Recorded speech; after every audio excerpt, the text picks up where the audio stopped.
Doctrine is just another word for teaching. So when you use the word doctrine, that's what you're saying. You're saying teaching. Hebrews 6 from the top. Therefore, laying what? Therefore, leaving the principles of the doctrine of Christ, let us go on unto perfection, not laying again the foundation of repentance for dead work and the faith through the Most High. 2, with the doctrine of baptism and the laying on of hands and of the resurrection of the dead and of eternal judgment. Baptism, resurrection of the dead, judgment, laying on of hands, that's the doctrine, it's the doctrine.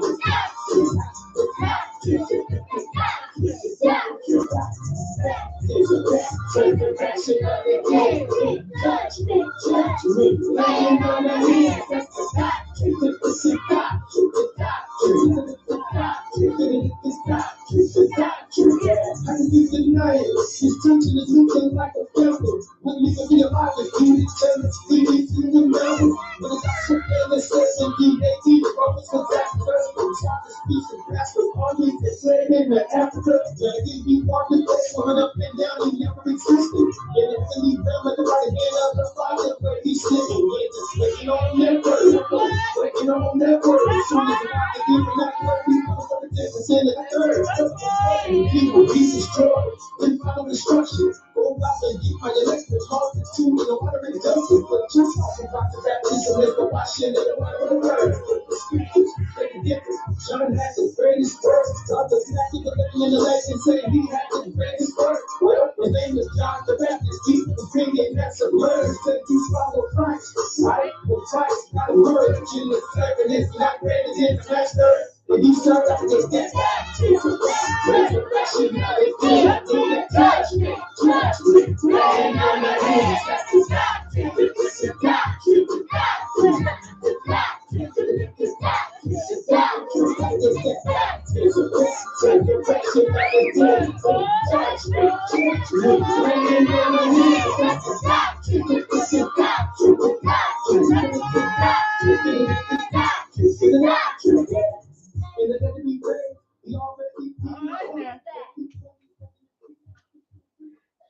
Shemaya Yasharala Ahaya. Alahaya now Ahaya. Hear, O Israel, the Lord our God is one Lord. Shemaya Yasharala Ahaya. Alahaya now Ahaya. Hear, O Israel, the Lord our God is one Lord. Shemaya Yasharala Ahaya. Alahaya now Ahaya. Hear, O Israel, the Lord our God is one Lord. Psalm 92, a psalm or song for the Sabbath day. It is a good thing to give thanks unto the Lord and to sing praises unto thy name, O Most High. To shoot forth thy loving kindness in the morning and thy faithfulness every night. Upon an instrument of 10 strings and upon the psaltery, upon the harp with a solemn sound. For thou, Lord, hast made me glad through thy works. I will triumph in the works of thy hands. O Lord, how great are thy works, and thy thoughts are very deep. A brutish man knoweth not, Neither doth a fool understand this.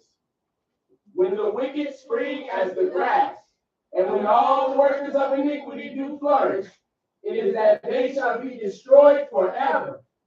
But thou, Lord, art most high forevermore. For lo, thine enemies, O Lord, for lo, thine enemies shall perish.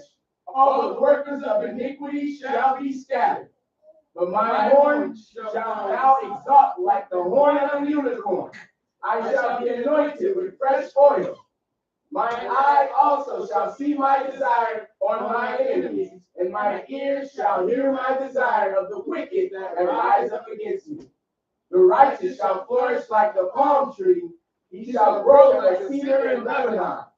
Those that be planted in the house of the Lord shall flourish in the courts of our God. They shall bring forth fruit in old age. They shall be fat and flourishing. The shoe that the Lord is upright. He is my rock, and there is no righteousness in him.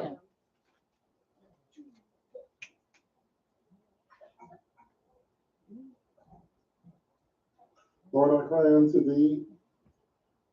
Make haste unto me. Give ear unto my voice when I cry unto thee. Let my prayer be set forth before thee as incense and as the lifting up of my hands in the evening sacrifice. Set a watch, O Lord, before my mouth. Keep the door of my lips. All glory and praise be to that's okay. Ahia, Yeshaya, our Lord and Savior, and the Holy Spirit.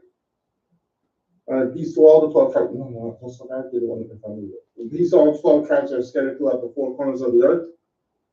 Shalom to those, not as the blood lineage of Israel, but because they keep the laws, the statutes, and the commandments.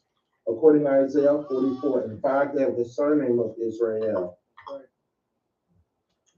We are going to do part 2 of the mark of Cain. Hopefully we learned something last week. Poll question. What are you looking to learn from today's lesson? More on the mark. Who has the mark today, and why do we need to understand this? Who has the mark? Who has the mark today? All right. So let's recap a little bit what we talked about last week. Last week we talked about how Yeshua created humans with the ability to do good and evil. We were the only things that created with the ability to do good and evil. Sin entered the world, therefore judgment entered the world, which is what we're going to discuss next week. Because this one, we're going to finish this one stuff. And if we don't, then we'll finish it on Friday after deliverance. But we're going to do judgment next week. So judgment is going to be like the Sabbath lessons. So get ready. This judgment also extended to the serpent who deceived the world. Remember, we talked in Genesis 3 about the tree of knowledge of good and evil. And we spoke on the book of Enoch. And we showed that the sons of God went after the daughters of men. We talked about shame and victimization. That is what the tree of knowledge of good and evil will do to a person, make them feel shame and make them feel victimized. And we saw that in Genesis 3rd chapter. Talked about Enoch. And we talked about the traces of the origin of Freemason Tower of Babel, like the pyramids, like the hanging gardens in Babylon. They like to build. Just like going all the way.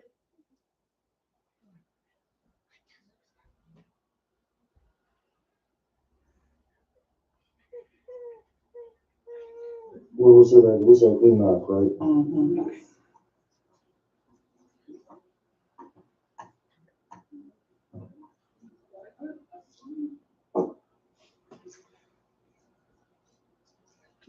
You can see. Mm-hmm.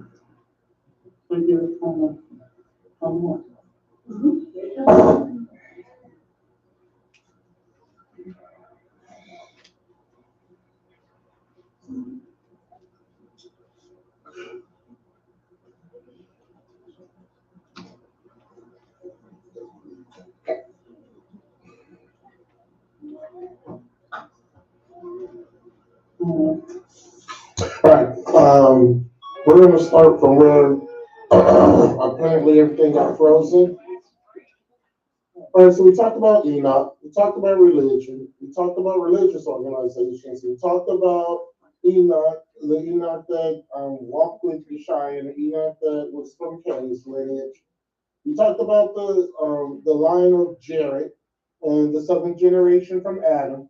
Seventh generation from Adam minus the 607 years will get you to the birth of Enoch from Cain's lineage.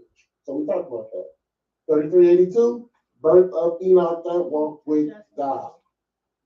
Math, Albert type book, 5860. AM is the year that the Mason that book was written with the Masonic, with the Masons.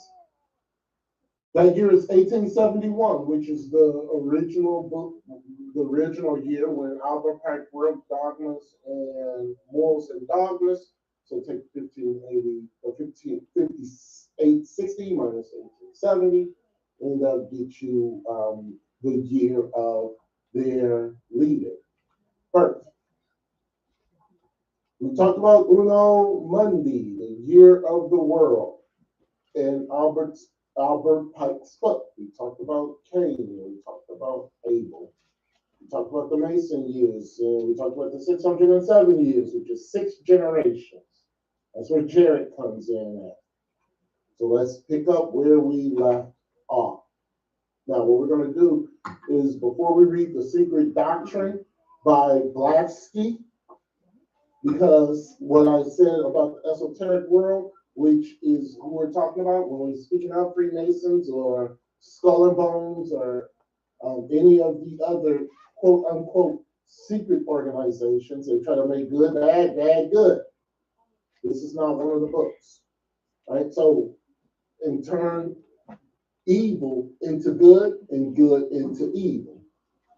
Before we do that, was Cain marked in a similar way with visible or a physical emblem of some time? So let's talk about some of the theories that people use when they talk about the mark of Cain. The first one, pretty reputable. People thought that Cain's appearance had changed. And Cain's appearance changed so that no one could associate him with the first murder of Abel. Okay, that's one theory about the mark of Cain. And pretty reputable, that would kind of make sense. Only the fact that it's not a physical mark.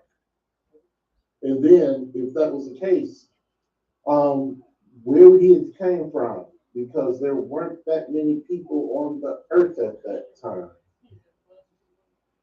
It'd be different if it was today, but back then, maybe a couple of, maybe 100 people or so, maybe, not even that. Don't make sense. Number two, at the other extreme, some of the older writers believe that he was marked on the forehead to openly identify him as his brother's murderer. Okay? Well, of course, we all know where they got that from, Revelation. Third one is that there was also support theory that which said Cain's forehead was marked with the Ahia. Now, of course, they use the tetragrammaton god, but we're not going to put that up there. What's the tetragrammaton god? YHWH. To warn people about Cain being an aggressor. Septuagint. What's the Septuagint? No. Isn't it right there? No. What's the Old Testament? The Old Testament written in Greek. Greek. That's the Septuagint. The Septuagint says that the mark was destined him to groan and tremble, and it inflicted a physical disability on Cain. Right, so they feel that's the mark. Where did they get that from? Let's go to Genesis chapter 32, verses 23 and 24.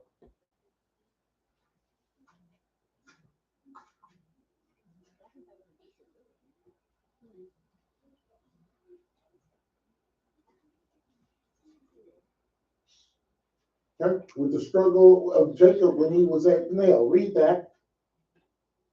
Genesis chapter verse 23. And he took them and sent them over the brook and sent over that he had. And Jacob was left alone. And there wrestled a man with him until the breaking of the day. So they figure that Cain had this mark, Jacob had this mark. Skip down to 31 and read 31 and 32. Verse 31. And he passed over Penuel. The sun rose upon him, and he halted upon his thigh. Therefore the children of Israel eat not of the sinew which shrank, for which is upon the hollow of the thigh unto this day, because he touched the hollow of Jacob's thigh and the sinew that shrank. So he's saying that Jacob walked around with a limp. So Cain had to have some kind of physical impairment. The more outlandish one is this one.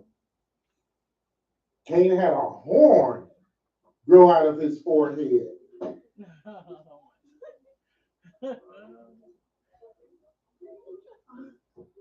Okay? That identified a mark on him. How could that be possible? It could be possible. It's very possible.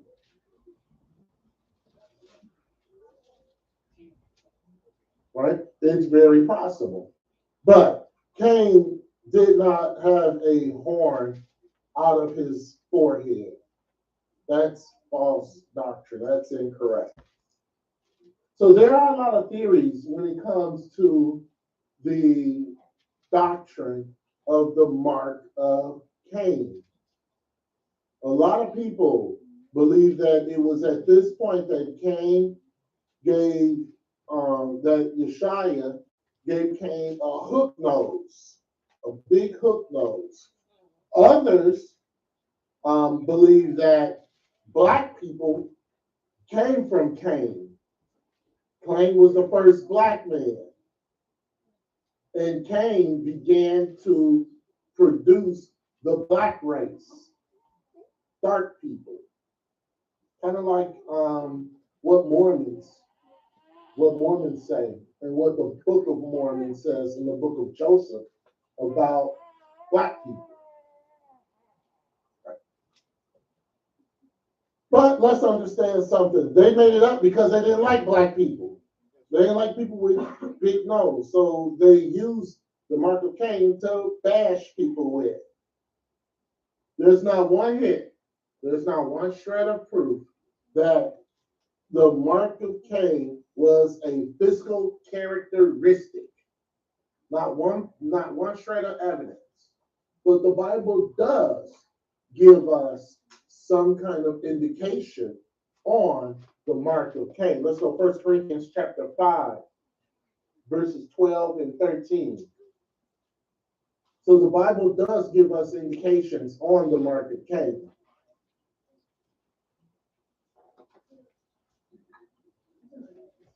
But we're going to go deeper than that. 1 Corinthians chapter 5, reading verses 12 and 13.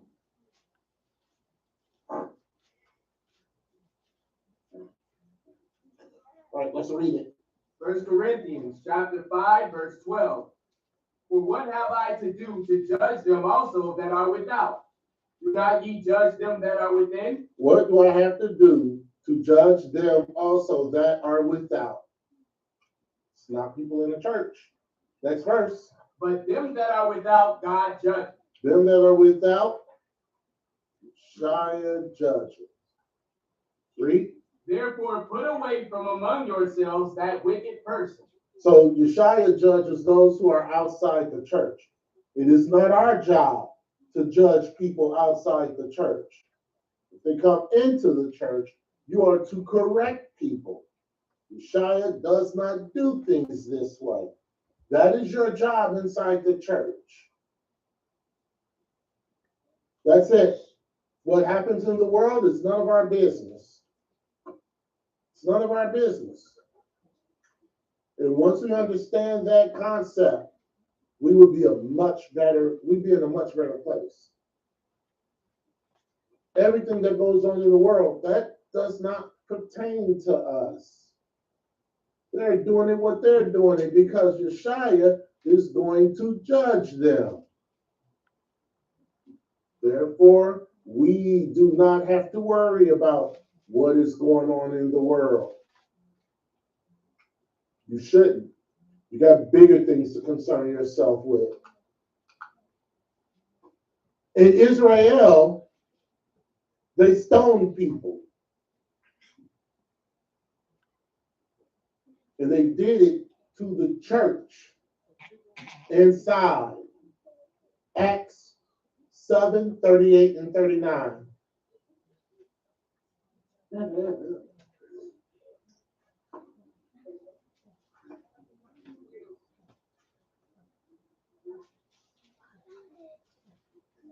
Acts 7, 38 and 39. Let's read that. Acts chapter 7, verse 38. This is he that was in the church in the wilderness with the angel which spake to him in the Mount Sinai, and with our fathers, who received the lively oracles to give unto us, to whom our fathers would not obey, but thrust him from them, and in their hearts turned back again into Egypt. All right, so in the wilderness, there were people who were stoned for disobeying Yeshua. They were outside of Yeshua. Let's go to Genesis 9 and 5. After the flood, they were clearly told to execute those who murder.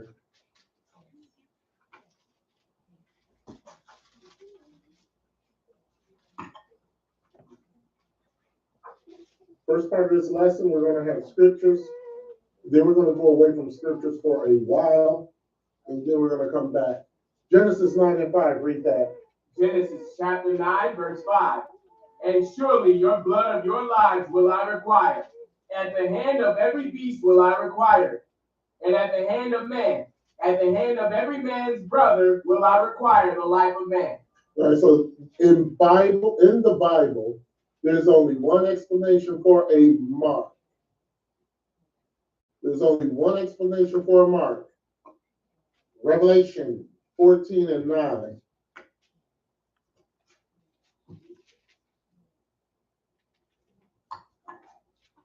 This is the mark of the devil.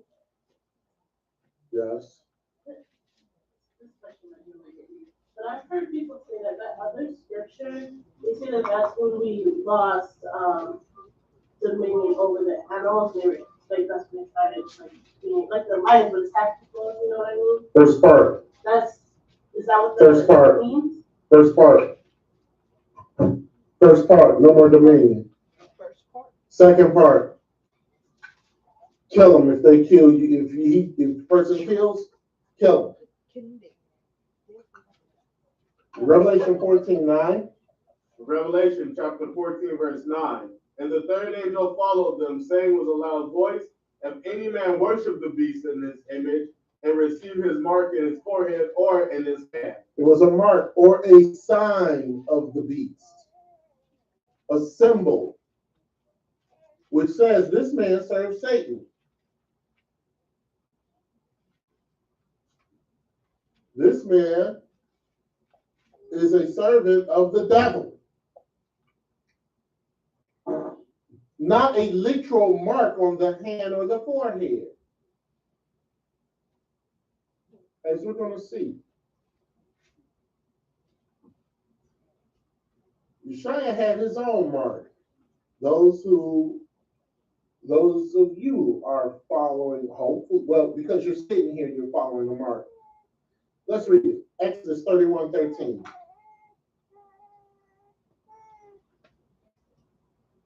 Still have to obey in your behaviors and your mannerisms. But at least you're following one sign. Let's read that. Exodus chapter 31, verse 13. Exodus chapter 31, verse 13. Speak thou also unto the children of Israel, saying, Verily my Sabbaths ye shall keep, for it is a sign between me and you throughout your generations, that ye may know that I am the Lord that doth sanctify you. And we're going to go down to verse 17. So it says, for a sign between me and you. That's a mark. No disfiguring, nothing growing out your forehead because you're on the Sabbath day. You're honoring the Sabbath. Read verse 17. It is a sign between me and the children of Israel forever. For in 6 days the Lord made heaven and earth, and on the seventh day he rested and was refreshed. Now we're going to go over to Ezekiel 20 and 12. So this is a sign of Yeshua's people. Unmistakable. That set them apart. That set them different from the rest of the world. So it is a mark. They did not work on Saturday. They worshiped the Lord on Saturday. This is a sign of a mark forever. It is the mark of Yeshua. We're going to read Exodus chapter 20, verse 12. Let's read it. Exodus chapter 20, verse 12. Whoa. Ezekiel chapter 20, Ezekiel verse 12. chapter 20, verse 12. Sorry, I said Exodus. Oh well. At least you have one accord. Ezekiel. Ezekiel chapter 20, verse 12. Moreover also, I gave them my Sabbath to be a sign between me and them, that they might know that I am the Lord that sanctifies them. Right. So Yeshua has a mark for his people. One of the marks is keeping this, the Sabbath day. That's a mark. Let's skip over to verse 20. Verse 20, and hallow my Sabbaths, and they shall be a sign between me and you, that ye may know that I am the Lord your God. Yeah, that's what you do. Because that's what you're supposed to be doing on the Sabbath day, to getting to know him. That's really what you're supposed to be doing on the Sabbath day, getting to know him. Rest. It's a sign. Keep the Sabbath day, it's a sign. You are marked. Now, there's no physical marks on you.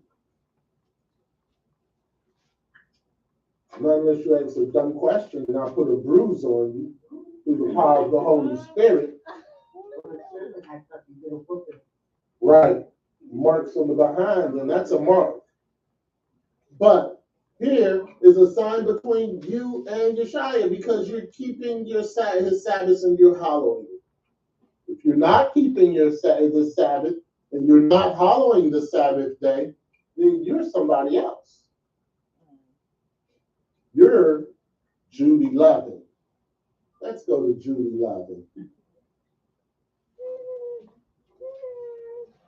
So Yeshua is making a clear line, a distinction between the righteous sons of Adam and those like Cain.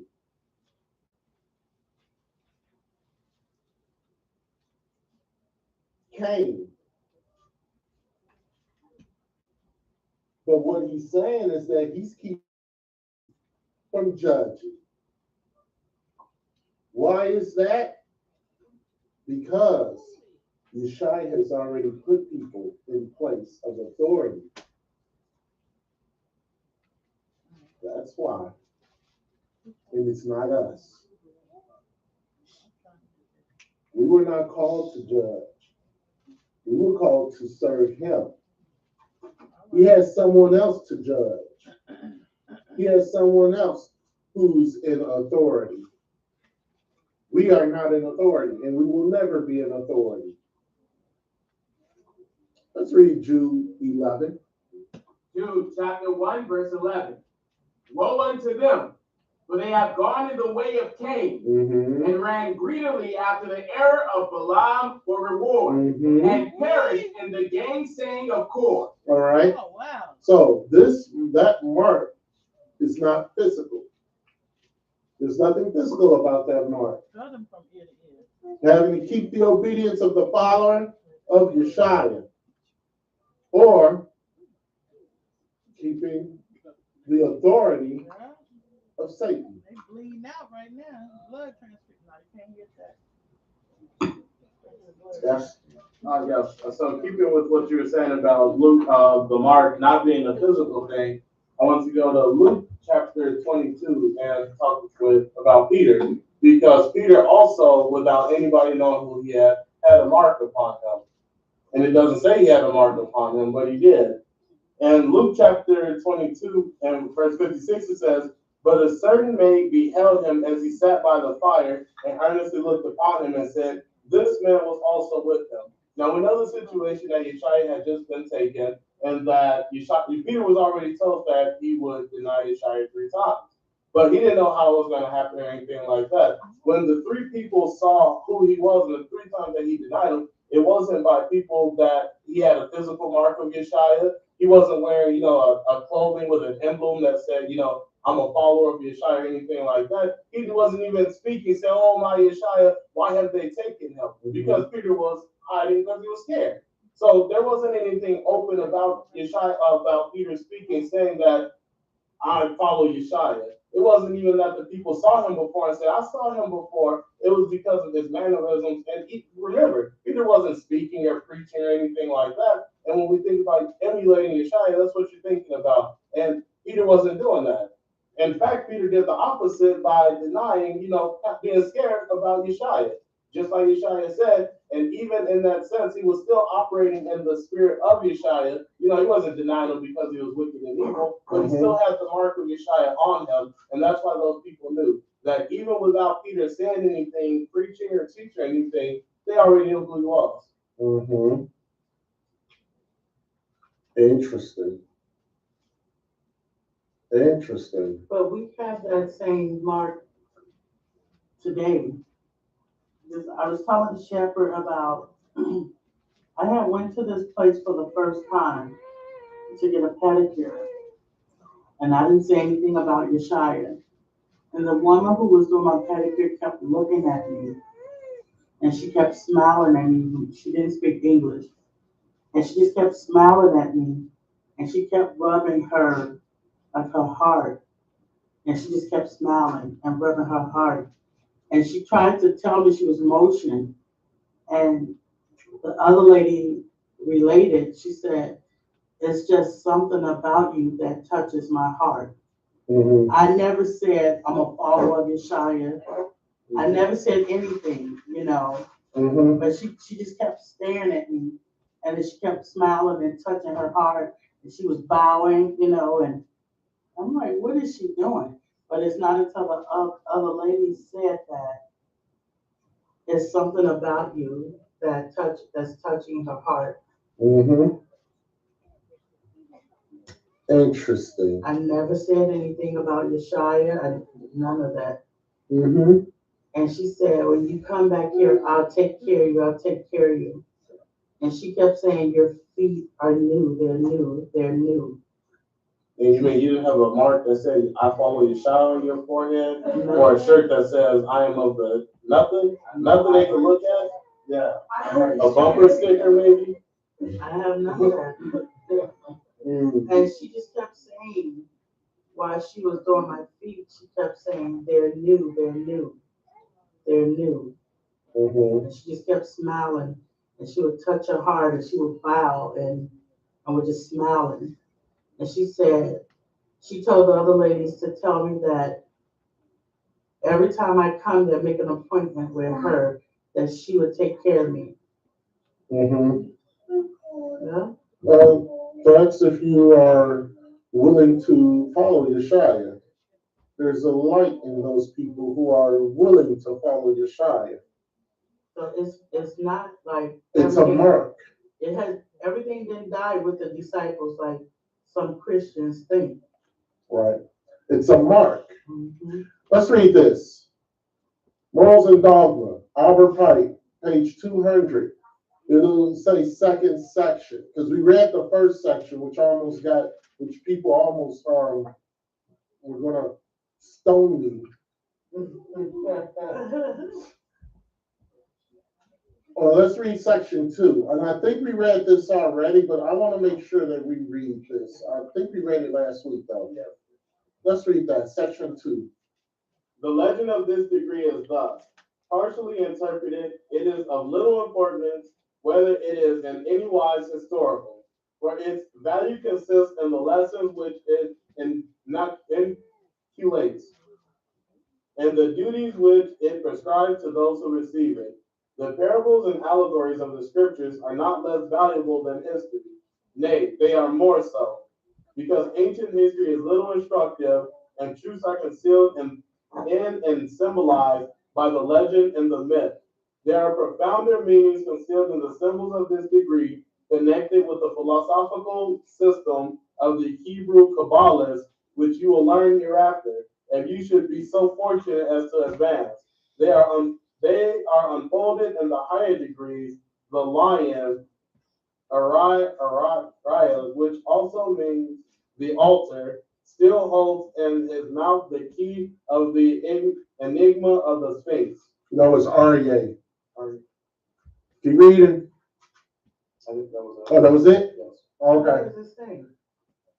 Let's find out what it's saying. If you didn't hear what he said, the esoteric world believes that good is evil and evil is good. Right? You can't say reprobate. Reprobate means that you knew something, you knew the good, and then you went to evil. That's not reprobate mind. Albert Pike did not have a reprobate mind. No, he did not. Not by the least bit. Because if you solely believe, we solely believe in Yeshua, but people may say that we have a reprobate. Christians may say we have a reprobate mind. Right? Do we? Christians will say that. Let's have a reprobate mind. Reprobate means that you were following the truth. You're in the truth. All of a sudden, you just went away from it. There's a mark there. Let's read this, Secret Doctrine. This is by Blavatsky.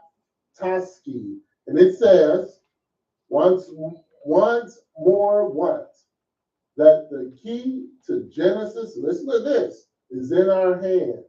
It is the scientific symbolical Kabbalah, which unveils the secret, the great serpent of the Garden of Eden and the Lord God are identical, and so are Jehovah and Cain.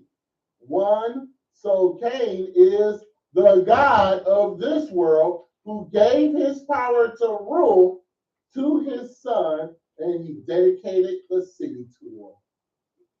See that? See that? Oh. See that?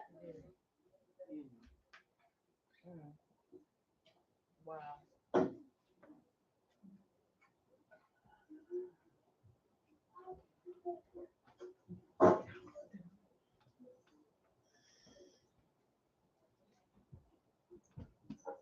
He said that they are now a city that stands for government.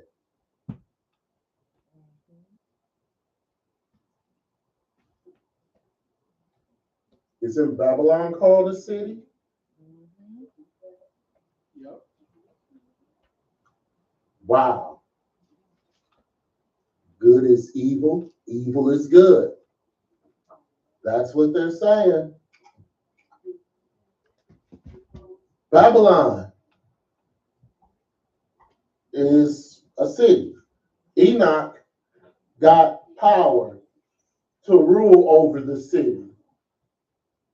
So Enoch got power to rule over the city. And the Lord God, what they're saying is the same as Cain. Then it means that Cain gave his power to rule to his son Enoch.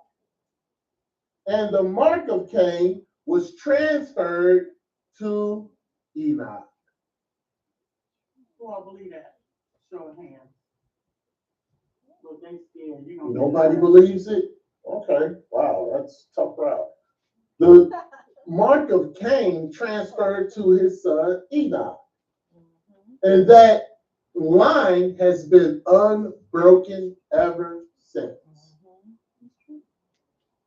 Even into the modern world today, that line is broken ever since. How is that? We're going to show you, yes.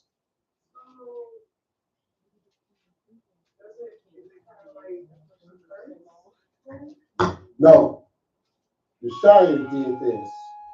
No, it's not a curse.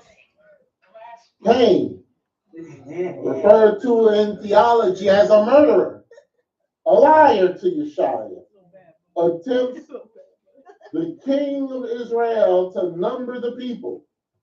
Cain was the one who did that. Satan. That mark traveled, and that mark is still here today. It did not go away with the flood. I'm sorry to inform you. It did not go away with the flood. Enoch was a ruler. Enoch had authority. Who gave Enoch that authority? Cain gave him that authority. Who gave Cain that authority? Yeshua gave him that authority.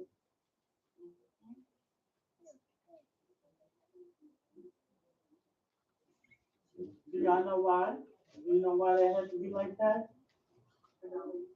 Because it was still like in the garden before it was in the beginning, a tree of knowledge of good and evil. So the garden went away, but that tree of knowledge of good and evil did not, just like the tree of life did not go away. It was just carried on through Cain and then through Enoch, his son. Understand? This isn't about the doctrine of Satan speaking the words in the Garden of Eden. No, it's not. No. Because this happened after that. It's still giving people a choice to choose the tree of life or to choose the tree of knowledge of good and evil. Because he's a fair and just judge. He's not a tyrant. So yes, Yeshua gave Cain the authority to rule. That authority went to Enoch. Enoch started building cities, and he was over the cities. He was building governments. That was Enoch. Brought an adversary, enemy to Yeshua.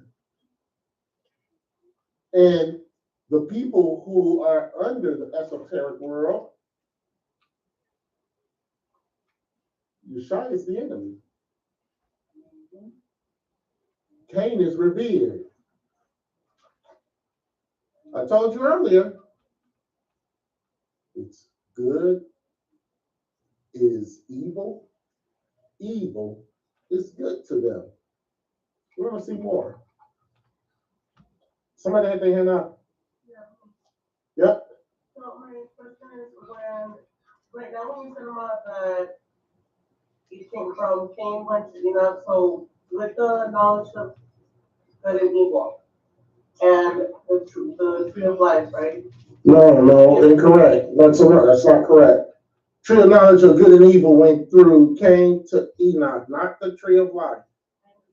Okay. So, and we're given the tree of life with the sky, right, to know. So are you saying that with them, the knowledge of truth and evil went about, because that's how it had to be, so through them it went about, like the tree of life was given to the world. So is that what you're saying? Yes. Okay, no. Okay, no, that's not what she's saying. That's what the Bible is saying. Yeah, because it was still like that from the beginning in the garden with with Adam and Eve. And they were told not to touch it, but they did. Just like today, we're still told not to touch sin, but people still do. So he's a fair and just judge. He's not just going to take away. Once Cain killed Abel, and whether when it was out, when Adam and Eve was kicked out the garden, he was not just going to do away with the tree of knowledge of good and evil. Right. Let's understand something. Not everybody who is not serving has the mark of Cain. It's a special group. Yeah. Special group. So just say that. And we're going to talk about that later. I'm going to talk about it later. So the line of Cain, who they call the true God. Yeah. They call Cain the true God. So through the line of Cain is them, the true God. They call him the true God. And the enemy is Yeshua. The enemy is Ahia. But the reason why Ahia and Yeshua is the enemy, because they feel like that, and I have heard people testify to this, that they feel like Ahia and Yeshua was wrong because all they wanted his creation to know was good. And they say Satan is God, the enlightened one, because he taught them good and evil. Yeah, which that's also incorrect. That's also incorrect because Satan didn't teach them good and evil. Sorry, no, he didn't. Good about Satan. So this person wants to rule. This person wants to be an authority. He can punish sevenfold 70 times. Remember that was said. He can put you in jail and you can't do anything about it. He can make your life miserable and you can't do anything about it. He can take whatever he wants from you and you don't have the power to fight back. This person, these people were put in authority by Yeshua himself. They have authority. So they have power. what do you think in Job when it say the world was given into the hands of the wicked? Is that something different? Something different. Okay. Right. Y'all want to ask that question? This has the power to do it. And he hates the God of heaven. He can't stand the God of the heavens. This is a mindset. It comes into play. Because many who are subject to the rule of Cain don't even know. This is how come they can't be a reprobate mind. Because they don't even know that they are under the rule of Cain. They don't know it. They don't have a clue. They are deceived into following the rule, whether they like it or not. Whether they like it or not. He's in power. He wants control. By any means necessary. And Yeshua told us this, but we didn't catch it. We'll catch it today, won't we? Therefore, Yeshua is called by the Gnostics the creator of all, who one in heaven, yeah, I know, and then morphed into Satan. Did you hear what I said? Did you hear what I said? What did the Gnostics say about Yeshua? You did not hear what I said. Yeshua was called by the Gnostics the creator of all. Won the battle in heaven, and then he morphed into the serpent. And then you have a reverse gospel. Let's go to Genesis chapter 6. We're going to read verses 1 through 3. You have a reverse gospel. But they totally believe this. And because they have authority, they're not going to let that authority go.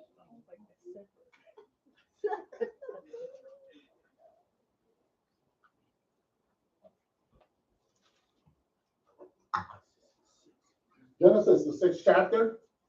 We're going to start at verse 1.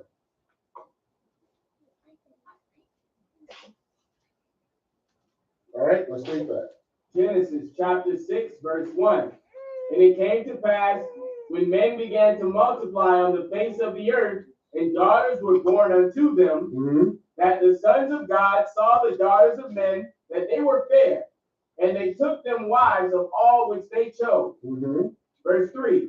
And the Lord said, my spirit shall not always strive with man, for that he also is flesh, yet his days shall be 120 years. All right, so the man's decreased from 900 years to 120 years in a matter of a few generations.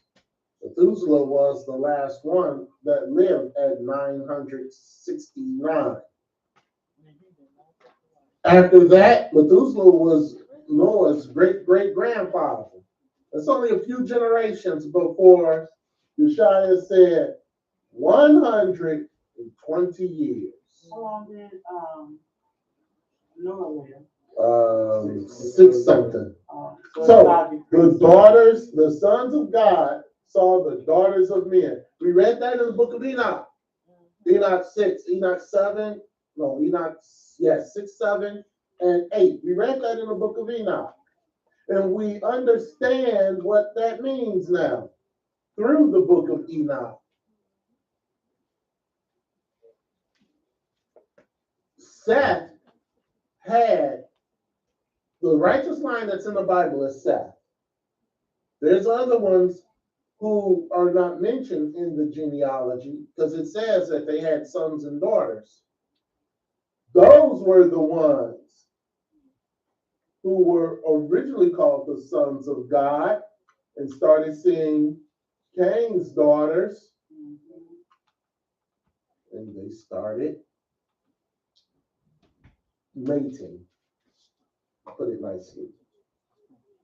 Well, wait a minute. The flood was supposed to destroy all of that, wasn't it? Cleanse the earth.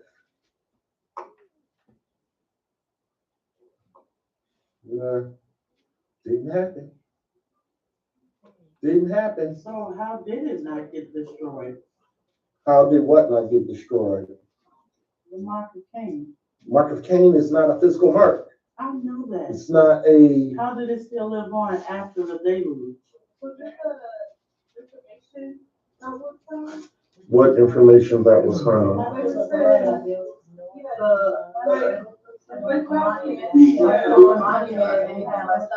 Okay, so like I'm hearing 4 different people talk at the same time. Bunch of Rudies. A monument and stuff was found inside? A monument. Stuff was found inside of a monument. Who said that? What? The building still stood.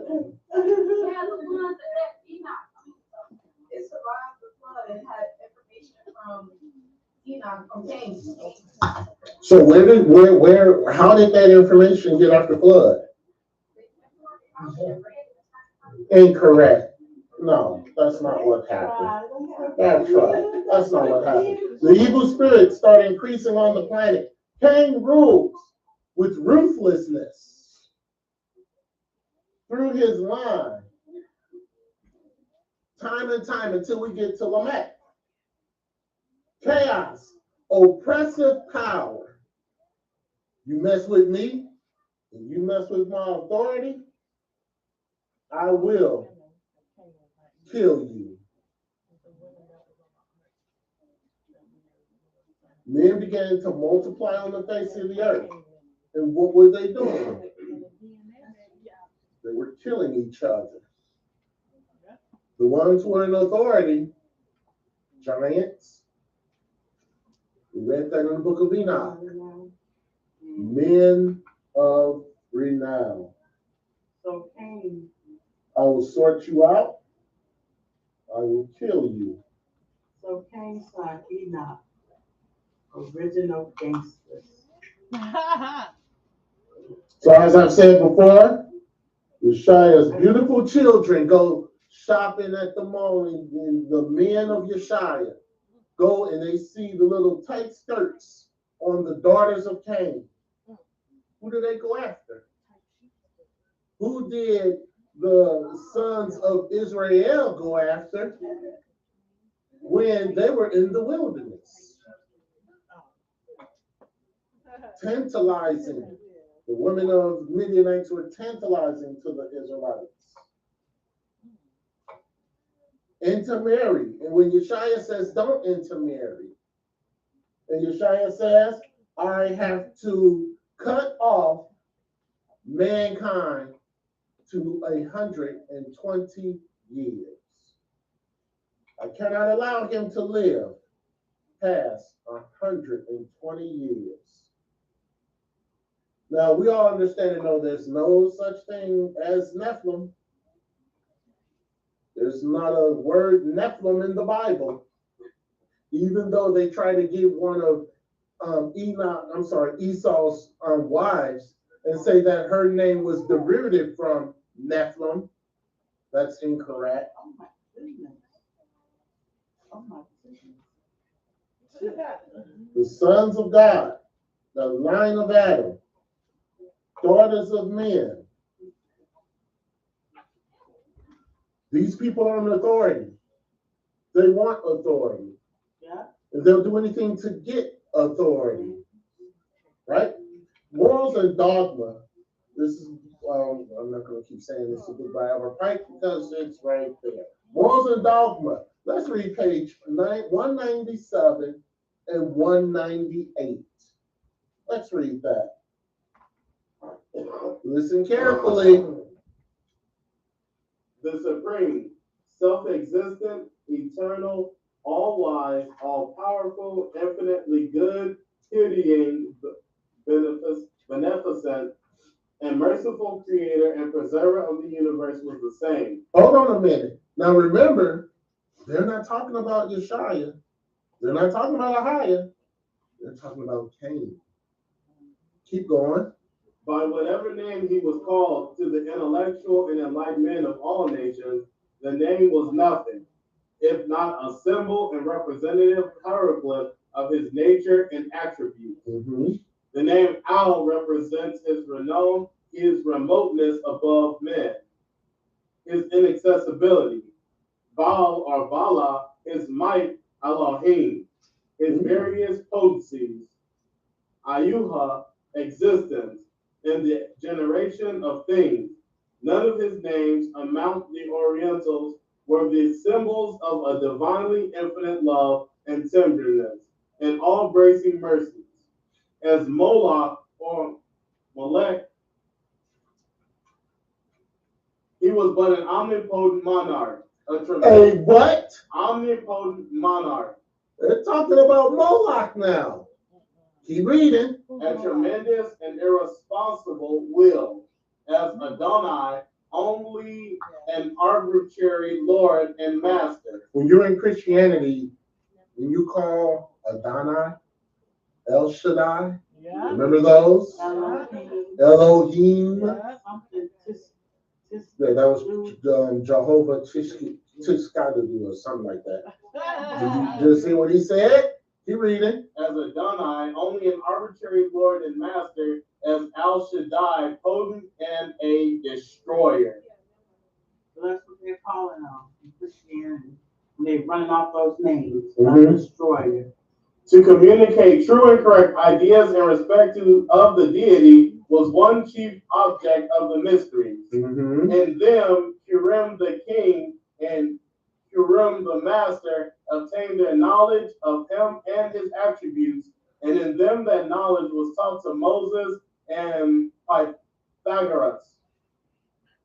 Wherefore nothing forbids you to consider the whole legend of this degree, like that of the masters, an allegory representing the preparation of the knowledge of the true God in the sanctuaries of initiation. By the subterranean vaults, you may understand the places of initiation, which in the ancient ceremonies were generally underground. The Temple of Solomon presented a symbolic image of the universe. It resembled in its arrangements and furniture all the temples of the ancient nations that practiced the mysteries. The system of numbers was intimately connected with their religion and worship. It has come down to us in masonry. Though the historic meaning of with which the numbers used by us are pregnant is unknown to the vast majority of those who use them, the numbers were especially employed that had a reverence to the deity, represented its attributes, or figured in the framework of the world, in time and space, and formed more or less the basis of that framework. These were universally regarded as sacred, being the expression of order and intelligence, the utterance of divinity himself. Wow. This is like this is part two. No, we're not. No. So they're saying Cain or Enoch was God. They're saying Cain. Right. Exactly. And all the gods of Oh, Christianity. so I see what you're saying. They're not at a reprobate mind. Right. Because this has came down through. This started from Cain to Enoch. Yes. So that has been that's been thousands and thousands of years. If you do something for thousands of years, then look, the Freemasons did not just start in 1790, whatever, 18 something. Freemasons have been around for quite a long time. And we're going to prove it. So I have a question. You know, with the time of the flood, the time of the Tower of Babel, everybody Yes. did not participate in that. No. So at the Tower of Babel, Correct. could that have been Cain's? We're going to get to that. We're not going to talk about the Tower of Babel, but we're going to talk about an intricate figure in the Tower of Babel who has the mark of Cain. Yeah, so In the media, when you look at television, you see the mark of Cain. You see powerful rulers, powerful men making speeches. Did we get to the flood yet? Making speeches. Yeah, we're going to get past the flood. The reason why I was asking because they still don't know how Cain, the mark of Cain, made it past the flood. I talked about it. Do y'all know how the mark But of Cain? hold on a minute. Let's hold on a second. Hold on a second. We don't want to jump ahead. Stay where we at right now.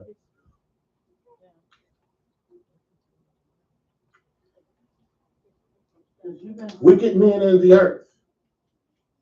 Wicked men in the earth.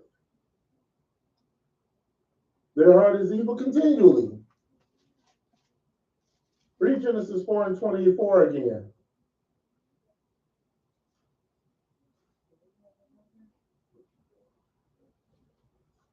Genesis 4:24. Genesis chapter 4, verse 24. If Cain shall be avenged sevenfold, truly Lamech 70 and sevenfold. Lamech 70 and sevenfold.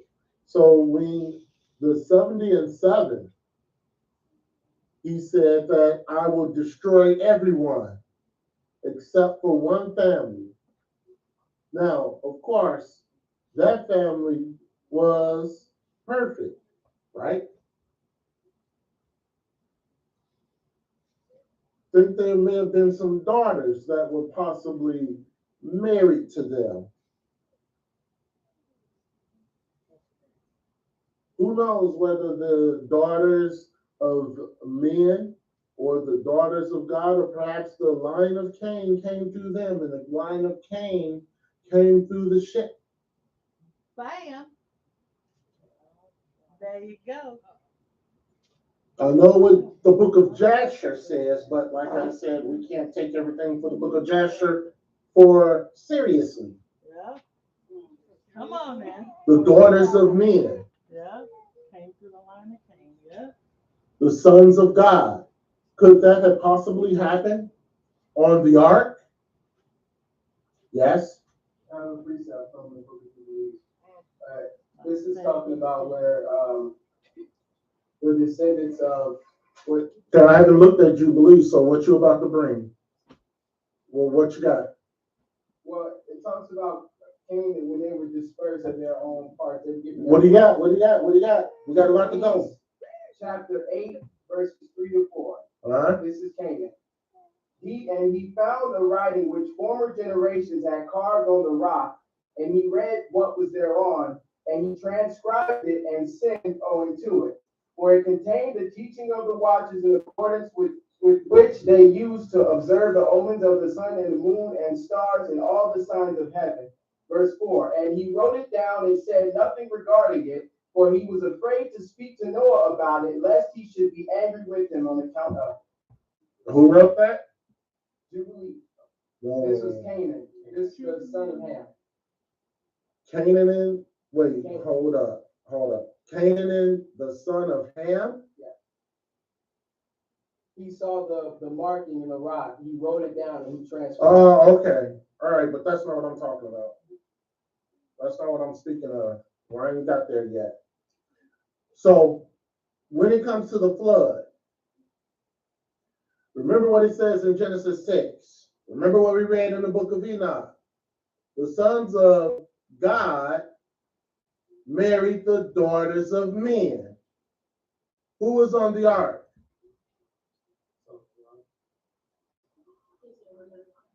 Who was on the ark? And there was. Right. Right. The sons of daughters and the sons of men and the daughters of men and the sons of God. Could that have been possible? That men were on the ark and the sons of God were on the ark. And the knowledge and everything that was put forth, just because, remember, Noah was the only one that was righteous. Noah was the only one that was righteous. Let's go back to Genesis 6 chapter. Yes, I know. You're going to the book of Jasher. I know what the book of Jasher says, but that is not true. That's not incorrect. That's not correct. That's not what we're talking about right now. No, there's a scripture in the book of Jasher that talks about the men that talks about the ark. And that's not what we're saying. What we're saying is that the sons of God married the daughters of men. So on the ark, let's go to Genesis the 6th chapter. We were at verse 3, read verse 4. Genesis chapter 6, verse 4. There were giants in the earth in those days, and also after that, when the sons of God came in unto the daughters of men, and they bare children to them, the same became mighty men which were of old, men of renown. So Noah was living around this time. His children were living, his sons were living at this time. They saw this going on. Right? Next verse. Verse 5. And God saw that the wickedness of man was great in the earth, Mm-hmm. and that every imagination of the thoughts of his heart was only evil continued. Yeah. And it repented the Lord that he had made man on the earth, and it grieved him at his heart. Repented the Lord. Keep going. And the Lord said, I will destroy man whom I have created from the face of the earth, both man and beast, and the creeping thing, and the fowls of the air, for it repenteth me that I have made them. Okay, he's going to destroy everything. Keep going. He's going to destroy. Remember what he said. He didn't say he was going to destroy buildings. He said he was going to destroy man and beast. So that would mean that if he's going to destroy man and beast, we're taking Yeshaya for his word. That means that these cities and everything else would still be there. Keep reading. But Noah found grace in the eyes of the Lord. Who found grace in the eyes of the Lord? Noah. Noah's wife? Noah. Shem? Noah. Ham? Noah. Japheth? Noah. Their wives? Noah. Noah's wife. Noah. Noah was the only one. Read the verse again. But Noah found grace in the eyes of the Lord. Keep reading. These are the generations of Noah. Noah was a just man and perfect in his generation. Mm-hmm. And Noah walked with God. Mm-hmm. And Noah begot 3 sons, Shem, Ham, and Japheth. Yes. The earth also was corrupt before God, and the earth was filled with fire. Now, who was the one that was righteous on the earth? You see how the mark of Cain continued? Noah was only one. The Bible, if everyone was righteous, the Bible would say that Noah and his family. Doesn't it say something like that about Abraham and his descendants?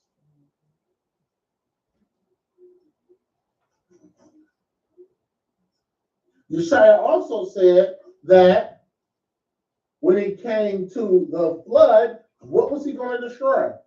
Man, beast, creepy crawly things. Cities was still there. See, that's when you could have got Jubilees. But that's okay. You're eager beaver. Right? But we also see that after the flood, there still was a choice for that tree of life and the tree of knowledge of good and evil. That's right. Because what was on the ark? The tree of life and the tree of death. And both was there. It still continued on. Both was there. The lineage of Cain still was there. So the lineage of Cain was through. But see, you'll have to remember that Noah and Methuselah, I think, didn't want to take a wife. But the Lord, Yeshaya told them to take wives. Right. They didn't want to. They hadn't taken wives. But Yeshaya knew what he was going to do. And Methuselah died before the deluge. Mm-hmm. Right? Yeah. And when I say lineage, it's the spirit of Cain. It stayed on the ark. Mm-hmm. With good and evil knowledge. Could it have been the daughters? Could it have been the sons? Could have been Noah's wife. Could have been Noah's wife. It could have been any one of them. Because the Bible only points at Noah being righteous. Yes? Because after the ark, and when it landed and it got back out, there was still sin going around. Like with the youngest son. Who was single around? No, sin. Because remember they was laughing at his father's nakedness and stuff like that. They were still doing stuff afterwards. Well, that wasn't they. It was only one. Who was it? It was only one. It was still on the ship. On the ark. Yes, sir. To back on what you're saying, Joshua 6:32 says, this is Yeshaya telling Noah what to do. Mm-hmm. And thou shalt choose for thy sons 3 maidens from the daughters of men, and they shall be wives to thy sons. And Noah rose up and he made the ark in the place where God had commanded him, and Noah did as God had ordered. Yeah. So what happened? What happened? We understand now that on the ark, not everybody was righteous. The reason why Noah's sons and his wives were on the ark was because of Noah's righteousness, not because of their own. But it's the scripture just says that if a man serve the Lord, that his offspring or something will be blessed or something. It says blessed, but it doesn't call them righteous. No, it didn't. Right. It said But blessed. it said that the man Right. that's righteous. The man that's righteous. Yep. So that's what happened.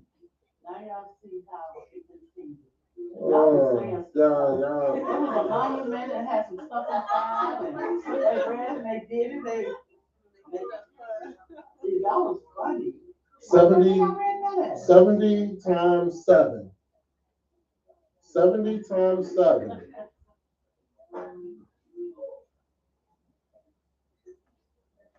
The line of Cain was on the ark. Yeshua is gracious, though. He's gracious. Do we have a parallel anywhere else outside of Sodom and Gomorrah where all perfect that were saved were then destroyed? Post-flood, after the flood, the rule of Cain resumed. But we knew that it was still sin on the ark. If we really look at the story, because why did Noah have to put animals on there for sacrifice? Interesting. Then part of the animals he put on there was for Sacrifice. So why would he have to do that? If there was no sin on the ark. It's right there. You just gotta read it. Right there. So, yep, right after the flood, the lineage of Cain continues. His hand continues. The Great Depression, great evil, people get arrested. You know who caused the Great Depression, right? You all know that. Your history, you know who caused the Great Depression. Yeah, we'll just say that. The 1%. So now the lineage of Cain through blood goes through Ham. Goes through Ham. Because he's seeing right off the bat. We know Noah drank the juice, the wine. We're gonna go. Yeah, we're gonna go to the antiquity. We're gonna go to the Josephus Antiquity of the Jews.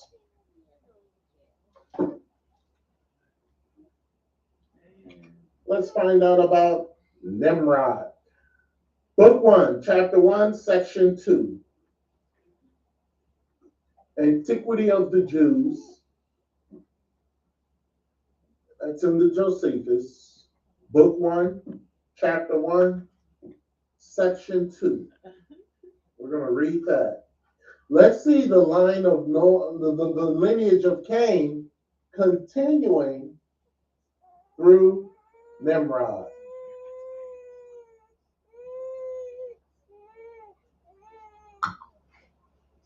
All right, let's read that. Starting at 1? Yep. 34. Yep, the whole section 2. The whole section 2.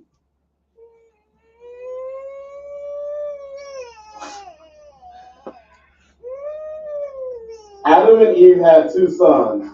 The elder of them was named Cain, which name, when it is interpreted, signifies a possession. The younger was Abel, which signifies sorrow. They had also. Is that book 1? Oh, yeah, that's book 1. It's not chapter. Yeah, chapter 2. Oh, yeah, book 1, chapter 1, section 2. Moreover, Moses, after the 7th day was over, began to talk philosophically, and concerning the formation of man says thus: that God took dust from the ground and formed man, and inserted in him a spirit and a soul. This man was called Adam, which is in the Hebrew tongue signifies one that is red, because he was formed out of red earth. but compounded together, for of that kind is virgin and true earth. God also represented the living creatures when he had made them according to their kind, both male and female, to Adam, who gave them those names by which they are still called. But when he saw that Adam had no female companion, no society, for there was no such created, and that he wondered at the other animals which were male and female, he laid him asleep and took away one of his ribs, and out of it formed the woman. Mm-hmm. Whereupon Adam knew her when she was brought to him, and acknowledged that she was made out of him. Now, woman is called in the Hebrew tongue Issa, which the name of the woman was Eve, but signifies the mother of all living. Mm-hmm. So, Nimrod. We're going to get to him. Was that it for section 2? It should be. Yeah. Section 2 was pretty short. Nimrod, great strength, great power, persuaded his people. Their toys, prescribed them to Yeshua.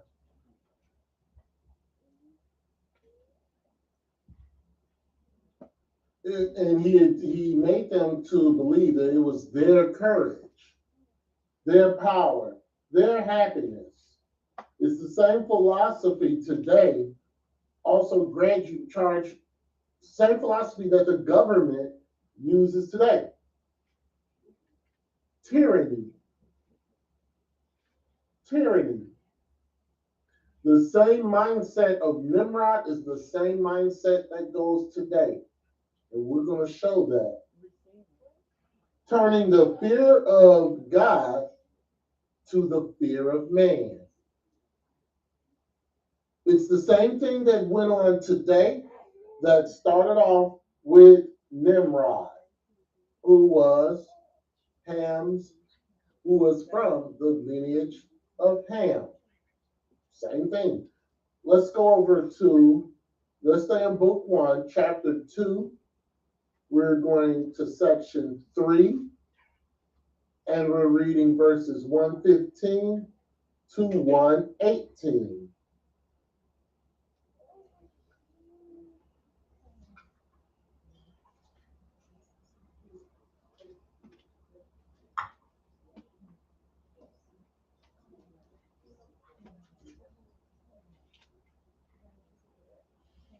All right, let's read that.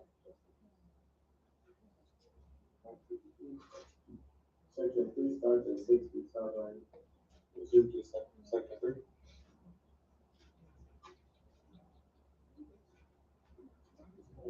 Section, book 1, chapter, let me see. Book 1, chapter 2, what was it? Book 1, chapter 2.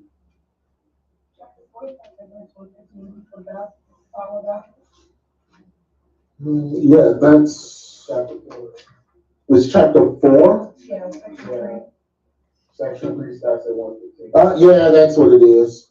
Chapter 4, section 3, starting at 115 to 118.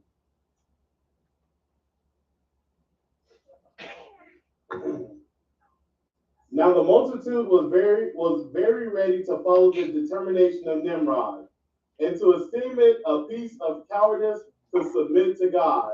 See that? You are a coward if you submit to Yeshua. Wow. You submit to Nimrod. Is it not the same today? Keep reading, please. And they built a tower, neither sparing any pains nor being in any degree negligent about the work.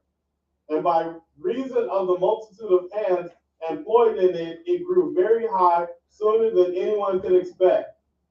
But the thickness of it was so great, and it was so strongly built, that thereby it was great height seen upon the view. Yeah, because what he said that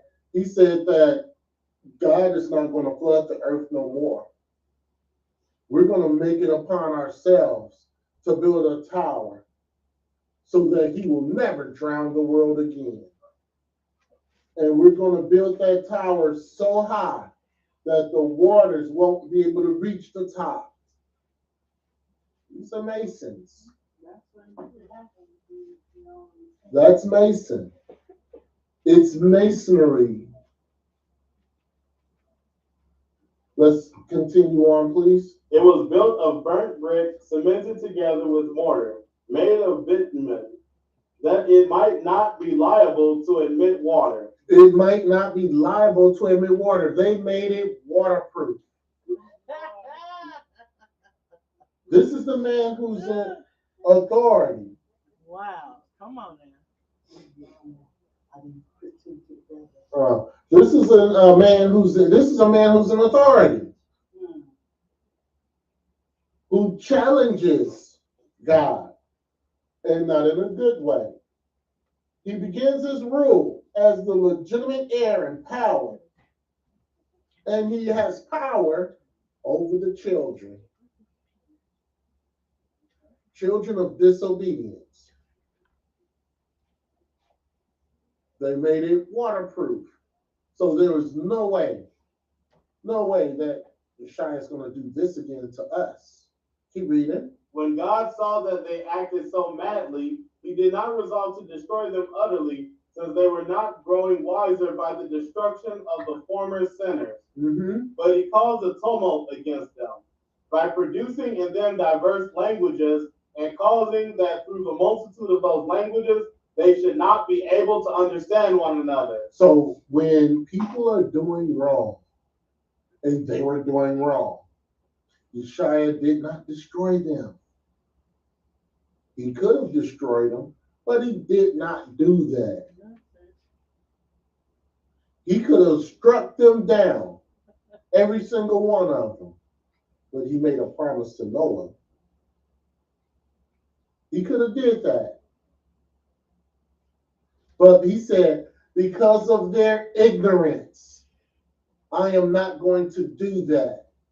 They were ignorant in what they were doing. They did not know. They did not understand. Not they did not know. I take that back. They did not understand what happened prior to the deluge. That's why they're operating like that. So instead of me inflicting them, I'll just make these speak this language. Make them speak this language. That's the mercy of Yeshua. Keep reading, please. The place wherein they built the tower is now called Babylon, because of the confusion of that language, which they readily understood before. For the Hebrews mean by the word Babel confusion.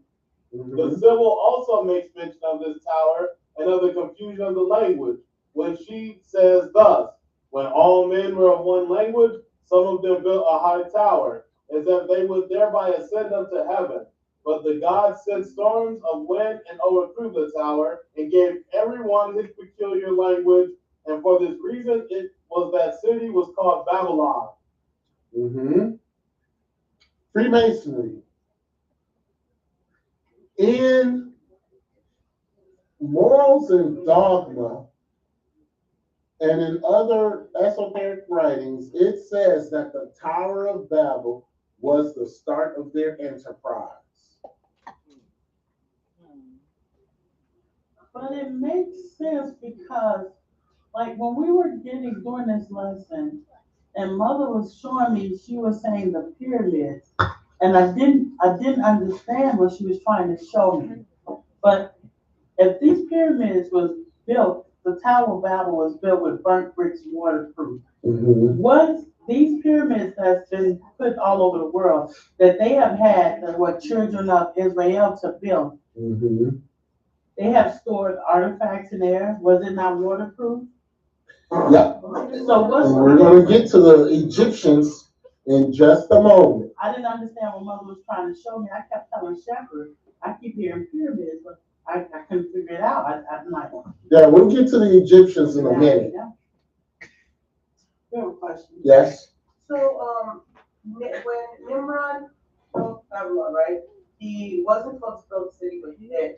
So that comes from way before with Enoch. The Enoch, not Enoch that walked most high, the other one that we read in scripture in Genesis, when he built the city and named it when Cain built. Does that come from that? What happened was the sin was so great in the earth, and Nimrod was this mighty hunter, a man of strength.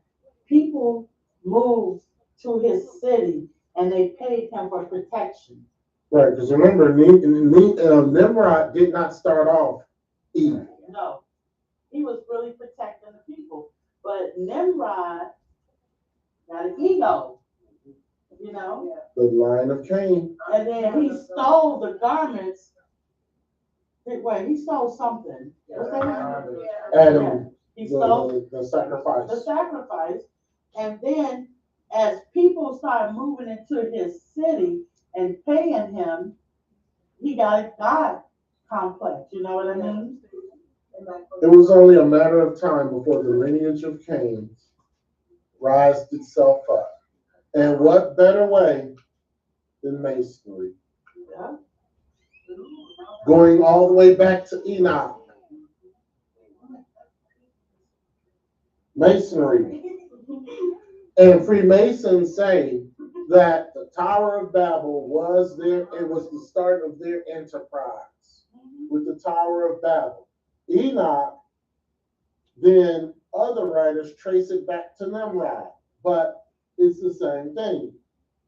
It's just post-flood versus pre-flood. And the Tower of Babel is depicted as a Messianic enterprise.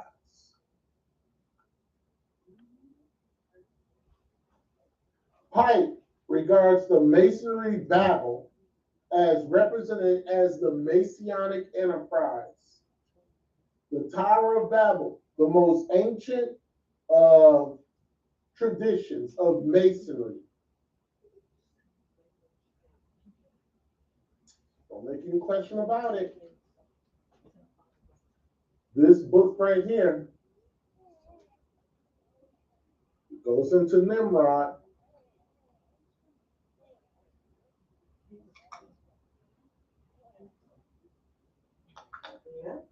Cush.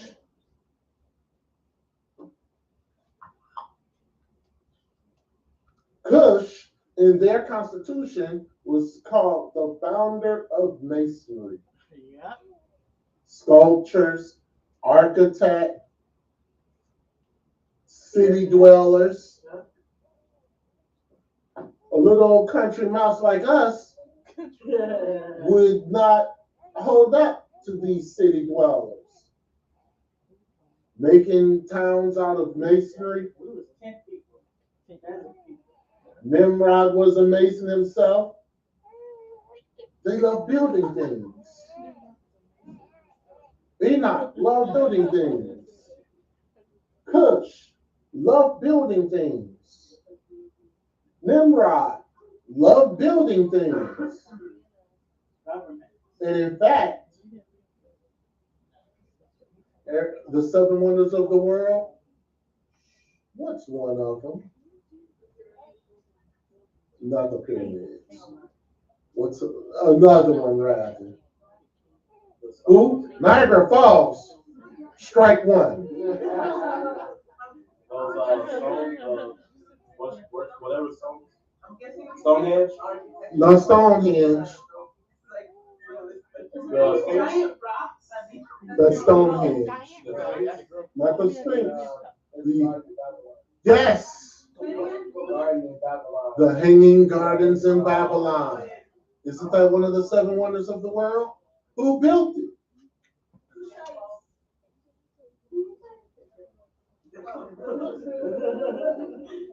Let's see something else also. Going a little off topic. Morals and dogma. Let's read pages 23 to 25. This is the Messianic Ten Commandments.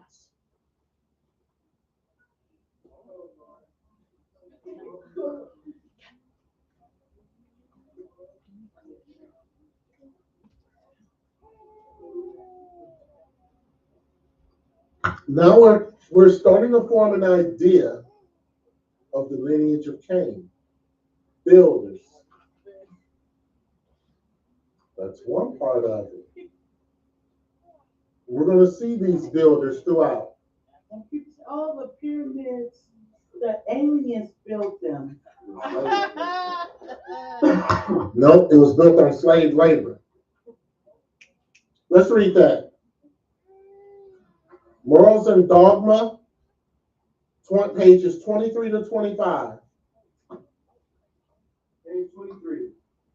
Our brethren of the York Rite say that there is represented in every well-governed lodge a certain point within a circle. The point representing an individual brother, the circle, the boundary line of his conduct, beyond which he is never to suffer his prejudices or passions to betray him. Mm-hmm. This is not to interpret the symbols of masonry. It is said by some, with a nearer approach to interpretation, that the point within the circle represents God in the center of the universe. It is a common Egyptian sign for the sun and Osiris, and is still used as the astronomical sign of the great luminary. Mm-hmm. In the Kabbalah, the point is Yah, the creative energy of God. Wait, who is it again? Yah, the creative energy of God. Irradiating with light the circular space which God, the universal light, left vacant, wherein to create the world by withdrawing his substance of light back on all sides from one point. Our brethren add that the circle is embroidered by two perpendicular parallel lines, representing St. John the Baptist and St. John the Evangelist. Do I have that checked off? Page 23 to 25. No. Give me that book. Give me the book. Give me the book. Give me the book.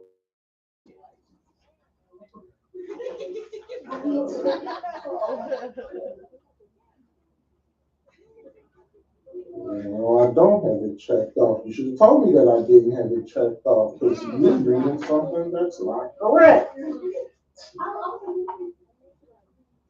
Thank you very much.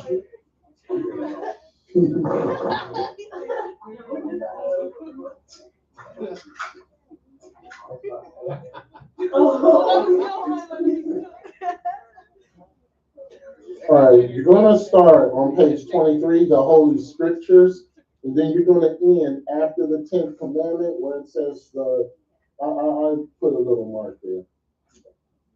All right, because I'm wondering, wait a minute. God. Yeah, let me know if it's not marked off. All right, now let's read the 10 Commandments. The Holy Scriptures are an entirely modern addition to the symbol, like the terrestrial and celestial globes on the columns of the portico. Thus, the ancient symbol has been denaturalized by incongruous additions, like that of Isis weeping over the broken columns containing the remains of Osiris at Byblos. Mm-hmm. Masonry has its Decalogue, which is a law to its initiates. Mm-hmm. These are its 10 commandments. Here are the 10 Commandments of the Masons. 10 Commandments of Cain. Let's read it. 1. Symbol earth. God is the eternal, omnipotent, immutable wisdom, and supreme intelligence and exhaustless love.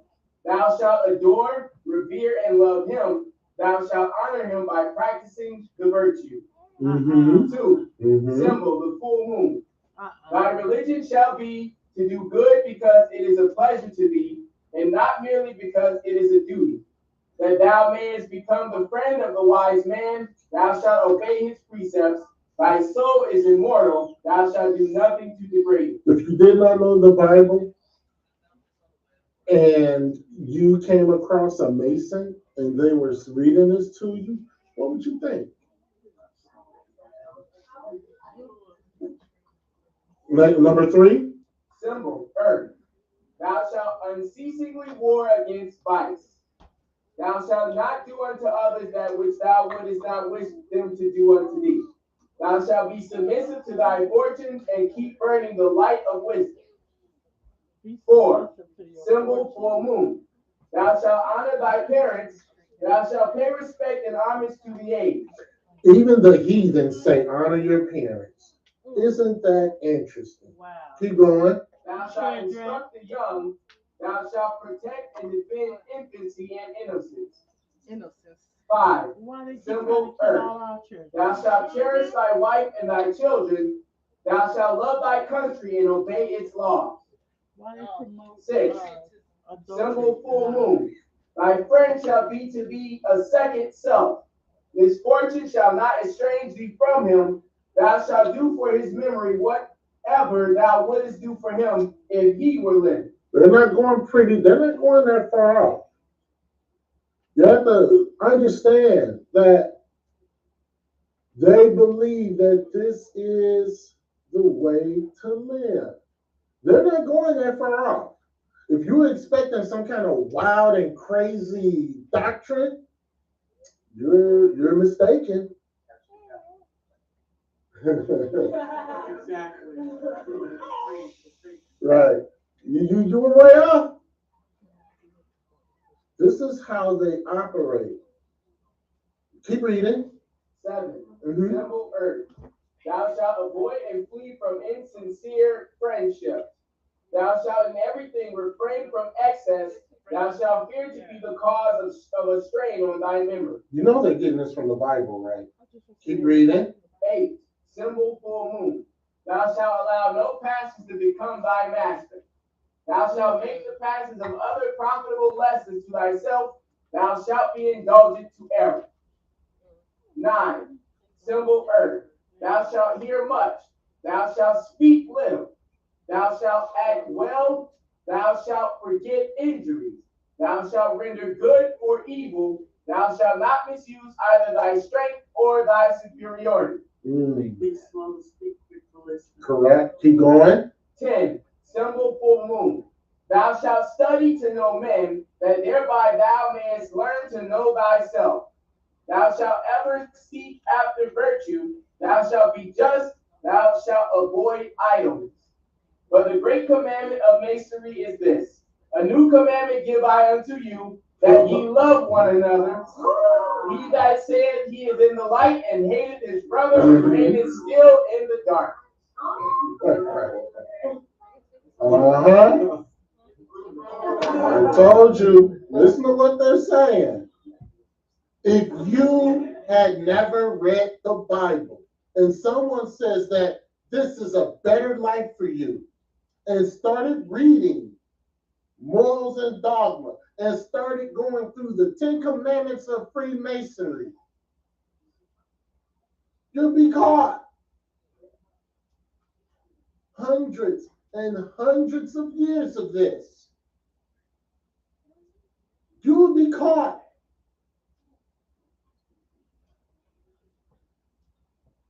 This is how they operate.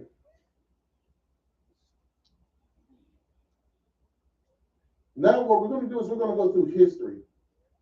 And we're going to go to various points of ruling powers, superpowers. And we're going to see the parallel with the same power in every stop that we make. The very same power that started with Nimrod, or better yet, started with Enoch. To rule over the children of disobedience. Those who choose their own way, those who choose their own worship.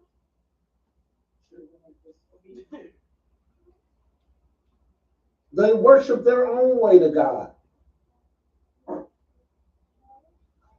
The Egyptians. And Moses the third. Moses the third. No, not King Tut. King Tut was not Moses the third for sure. Him is not a good person. Moses. Yes, sir. So is it similar to? Wow, that's disheartening right now. Don't try to dishearten. Let's get. Oh, I'm sure it's going to be something. All right, maybe we'll pray that the Lord bring it back to you. Tuck Moses. You know who Tuck Moses is, right? No? Wow. You only know King Tut. What Tuts do you know?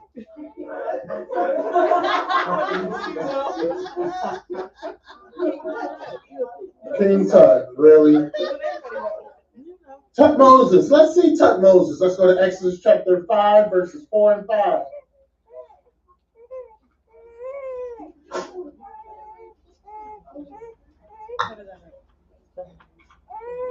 Tut Moses, the third. You could have said something Moses the second, the first. No, that wouldn't be right then. It'd be wrong. Tut Moses the third. I did not say Moses. Tut Moses. Moses was not a pharaoh. What's wrong with she?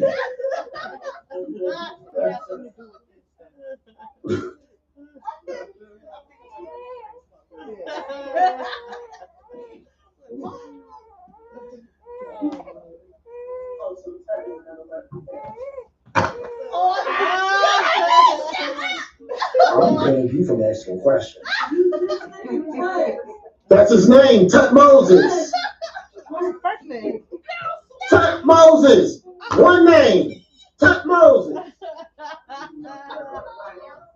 Tut Moses the third. That was his name. Sure. Let's go with that. Pharaoh Tut Moses. Pharaoh's the title. His name was Tut Moses. Like Ramses. Ramses the second. Ramses the third. You got it? Let's read it. Yes, like the Caesars. Right, there was a few Tut Moses. Right. All right. All right, so mark it down. We maybe do a history lesson on the kings of Egypt. Let's read this. This is Tut Moses the third. Exodus chapter 5, verse 4. Mm-hmm. And the king of Egypt said unto them, Wherefore do ye, Moses and Aaron, let the people from their works get you unto your burden? Mm-hmm. And Pharaoh said, Behold, the people of the land now are many, and ye make them rest from their burdens. He's the one who said, is the Lord that I should obey the voice? He was the Napoleon of Egypt. He was a great lawmaker. Nobody stood in his way. He would destroy them. He made the anti-Sabbath law. You remember when he said, you will not rest, you will not shut up, you will not keep the Sabbath, you will not rest, but you will get your burdens. Who's this guy? Him. Tut Moses. It was him. I know people say it was Ramses II. Then wait, what's not Ramses II? Know your history. It was not Ramses II. Ramses II came later. No, this is the let my people go Pharaoh.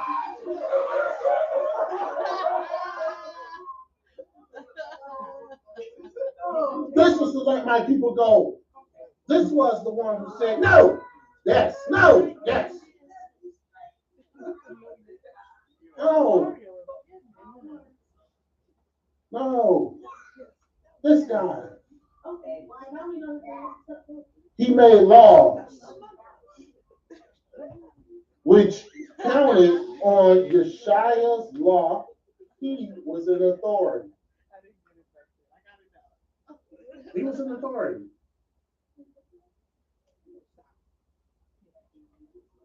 Yeshua permitted him to rule. Yeshua permitted him to rule. Yeshua permitted him to put the children of Israel in slavery. Yeshua did that. And what did he use to put the children of Israel in slavery? He made them make pyramids, i.e., masonry. Oh my God. Yeshua permitted him to rule until he overstepped the mark.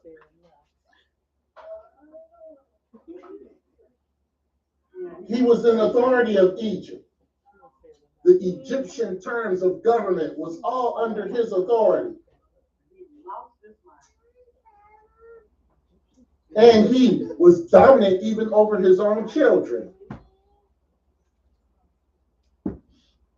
They were subject to were the children of Israel subject to the rules of Egypt?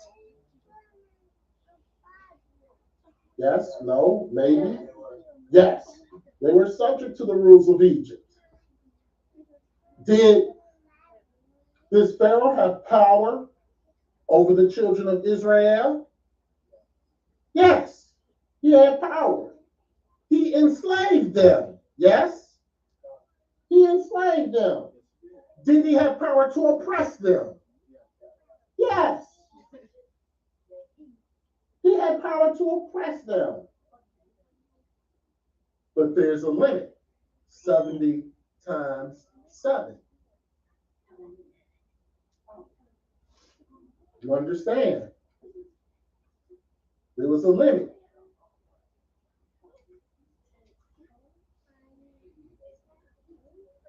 What he said is that when your time is up, you will be eradicated. Let's go from Egypt to Assyria. The Assyrians. We all know the grisly story, the grisly history, the very barbaric history of the Assyrians. They were in power. Even the name Assyria would put terror in people. And they preserved it to show that they were powerful, to show that they were mighty. Inscriptions, pictures, military campaigns, military battles. What happens when you look at the news today? What do you see?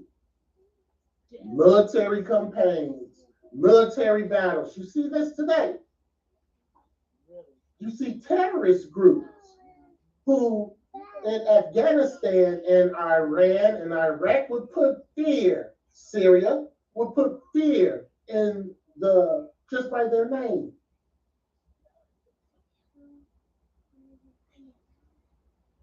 Could the Assyrians be the world's first terrorist?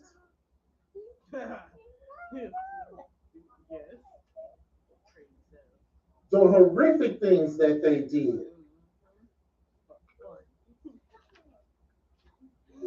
Assyrian torture. Taking a pole and inserting it in a certain place and pulling you down. Well, it's supposed to something in front of them. Yes. Well, but the Assyrians. So this is power. This is power. They rule over the children of disobedience. They dominated the children of Israel. They had military power, and they exercised that power over the children of Israel. Same thing with the Egyptians.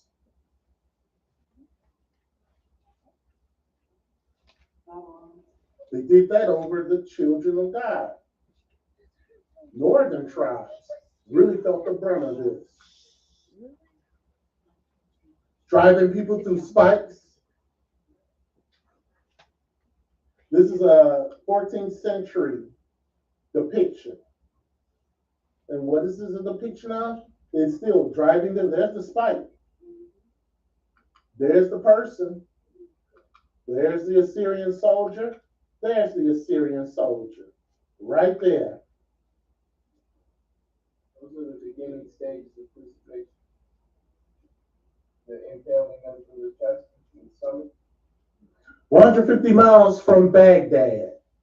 Not that far away from Baghdad. Torture. Another depiction. Ripping skin off of people while they were alive. What happened to one of the apostles? One of the apostles. Ripping the skin off of people. Yeah. That's what this is. You see, they're depicting the ark with the man holding the legs. That's not him holding them. That's not technically him just holding his legs. That's them peeling the skin. As you can see, the bones here.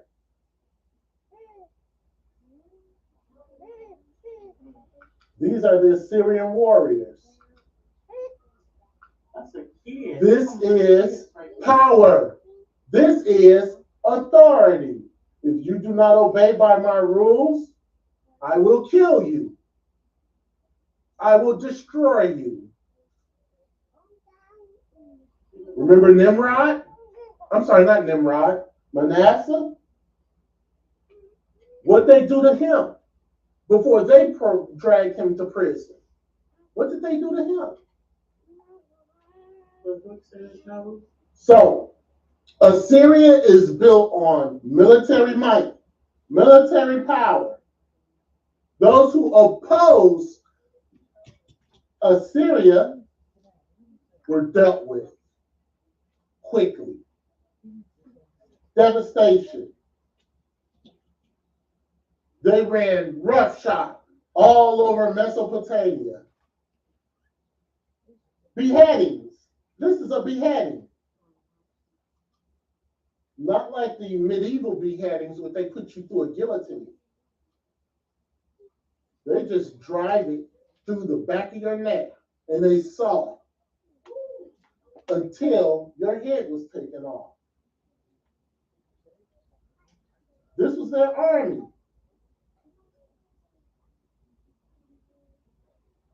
And after they do that, they take all the treasures and everything. They made sure that the land was desolate.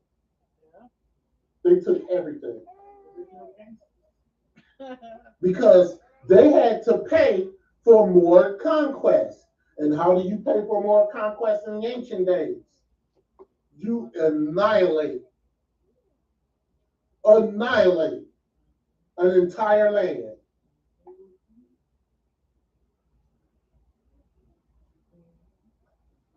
They were the children of disobedience. And they were given authority by Yeshua. They weren't given authority by Satan, as so many people believe. And Yeshua, they was given authority by Yeshua. And Yeshua used them when the children of Israel was disobedient. Yes.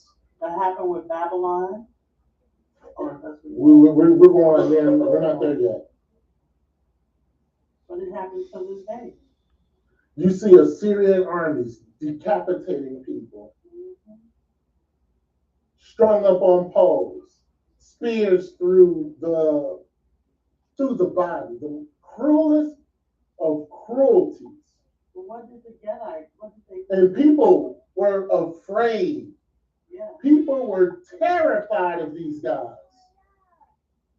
They were terrified. Doesn't matter. I'm not going to go into who the Assyrians are today. They're wicked and evil people. I don't know who the Assyrians are today. I don't know who they are. It doesn't matter who they are. The point I'm getting at is that these Assyrians were Cain. If Cain shall be avenged sevenfold, or met 70 times 7. If you don't fall subject to us, we'll show you what kind of power we are. Because we have the authority. We have the power. And we got the power directly from Yeshua.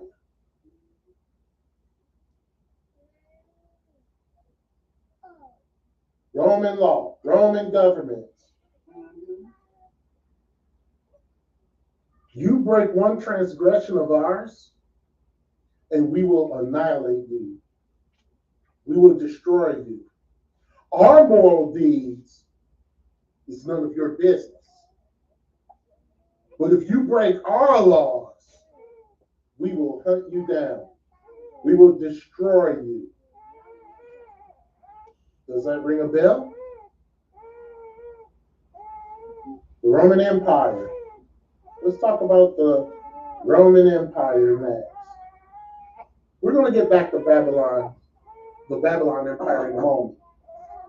But I want you to see something with the Egyptians. Slavery.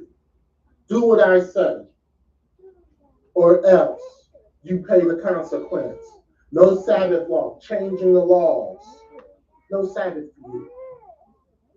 But Assyrians, terrorism on the highest level. Now we have the Romans. What did the Romans do? They had lions, they had a Colosseum, and they had people. You were crucified on the cross or eaten alive if you did not follow their rules. Right? Look at the buildings of Rome. Look at the Colosseum. It's still there.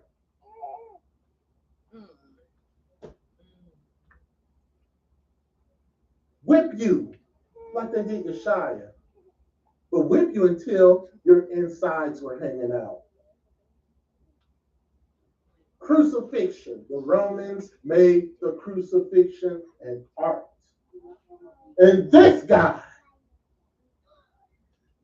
ruled with power. Had the power to rule. Herod the Great.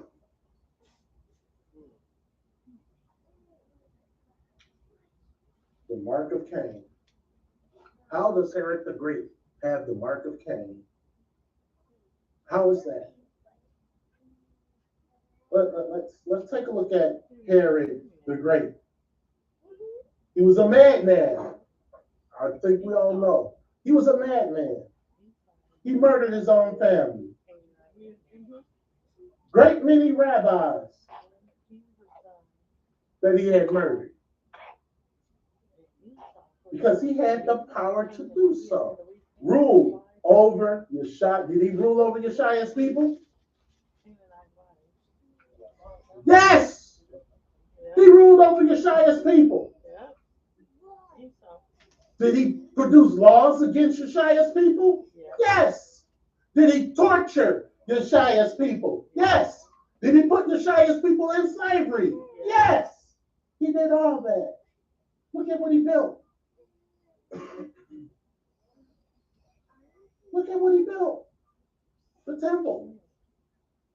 Herod's temple. Look at what he built. The evil genius.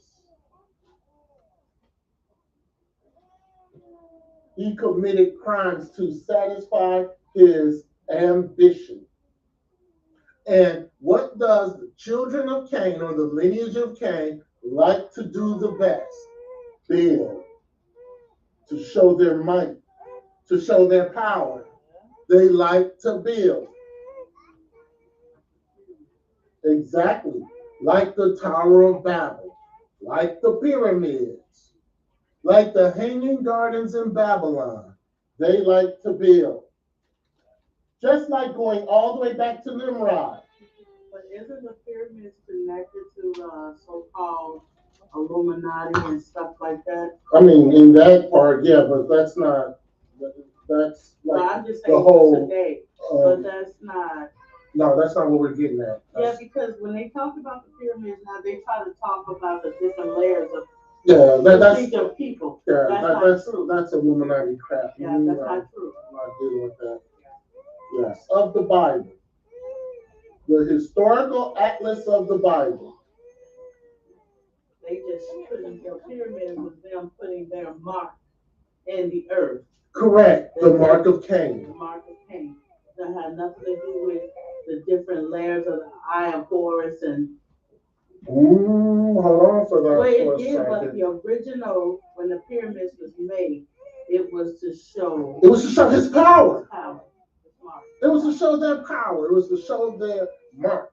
Just like Nimrod, to show his mark. Just like the Assyrians, to show their mark.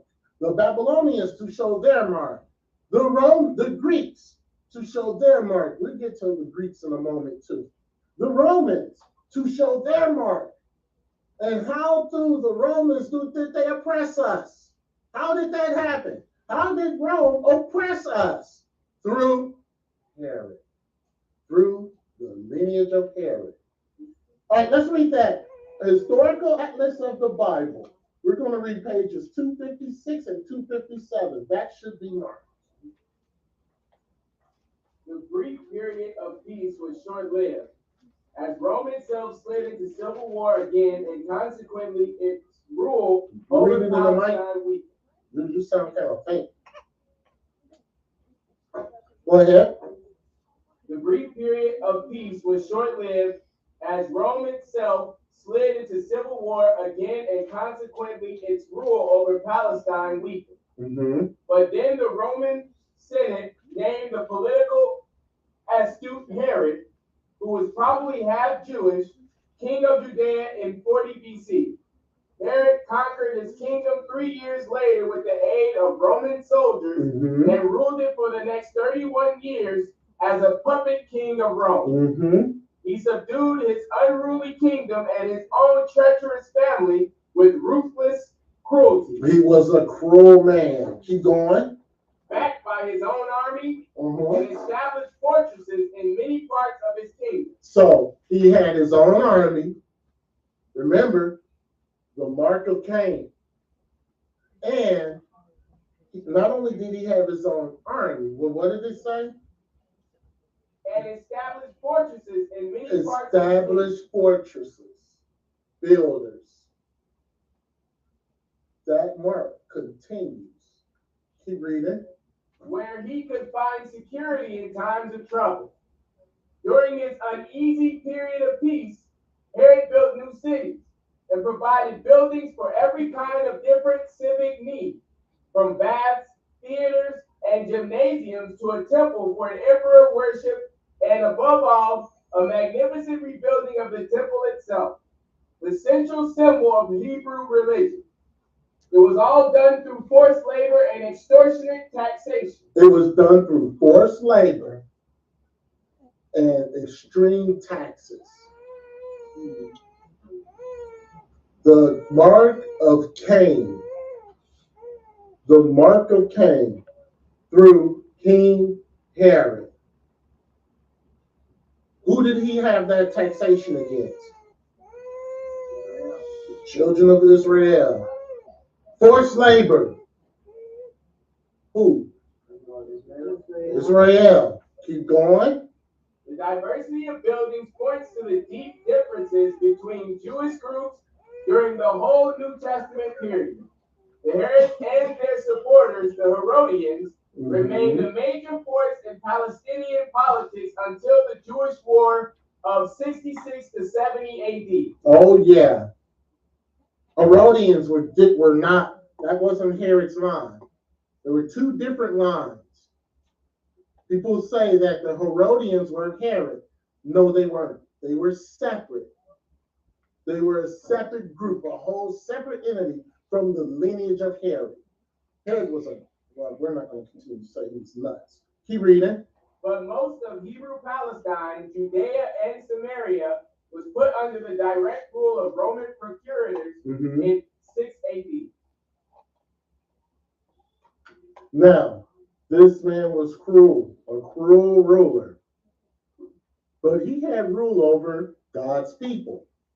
God's people were subject to him, building a temple. Powerful man of the Herodian dynasty. Oops. Yes. Oh, I thought somebody had their hand up.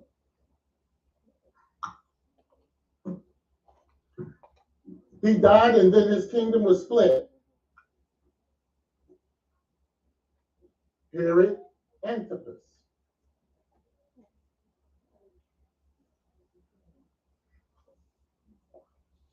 His kingdom, when he died, was split.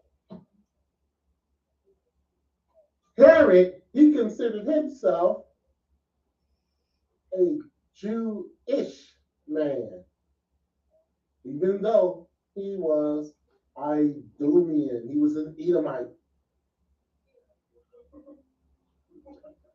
Could we say that there are some people who consider themselves Hebrew of the Hebrew faith, and they are not Hebrew of the Hebrew faith?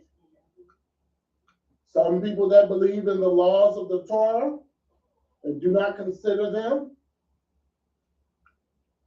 Can we say that today? We're going to go to Romans 9 and 13.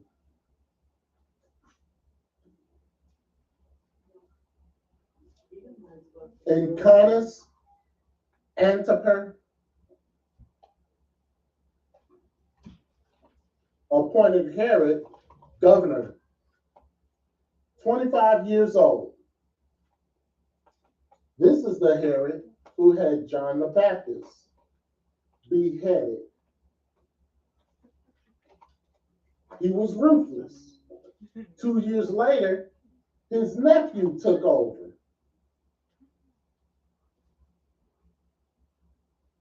Because this Herod, he fled to Rome. Because there was an uprising. He pleaded with Rome to restore him to power. So he came back to Rome. Came back to Jerusalem. And guess what Uncle did? Murdered his nephew. They're ruthless. They care about power. That's what they care about. They don't care about family. They don't care about anything.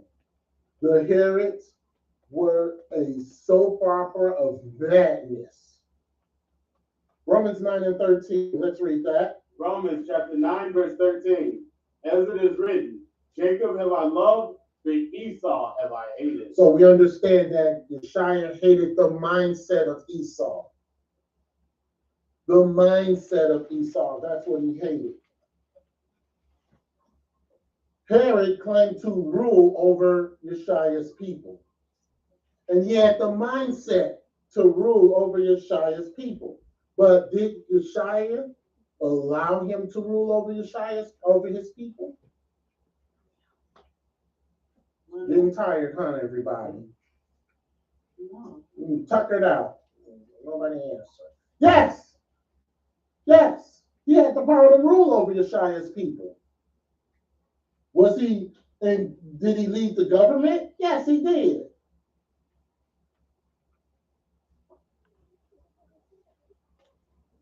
What happened? Later on, another Herod came on the scene. This Herod needed the backing of Rome. We're going to go to Matthew 2 and 18. This Herod needed the backing of Rome. And this Herod needed Mark Antony and the help of Mark Antony to take over Rome. So what did he do? Had the person on the throne killed. And then this Herod took over. 3 years of fighting, and this Herod was put on the throne. Let's read Matthew 2 and 18 really quick. Matthew chapter 2, verse 18. In Ramah was there a voice heard, lamentation and weeping, and great mourning. Rachel weeping for her children, and would not be comforted because they are not. Rachel, Jacob, weeping for her children. Weeping for her children. Israel, weeping for her children. This is going back to Herod the Great. Murderers of little children, so that Yeshua get out. Did Herod the Great? Yeah, murderers of children. Murders of children. Yeshua had to get out. Murders of children. He persecuted Yeshua's children. Highest children. Let's say because Yeshua was down here now. Does Herod hate anyone who is godly? Does he have the mindset of Cain? The same power of Cain? This symbol right here, guess what this symbol was? On top of the temple. The temple entrance that Herod built, he put this on it. You know what that is?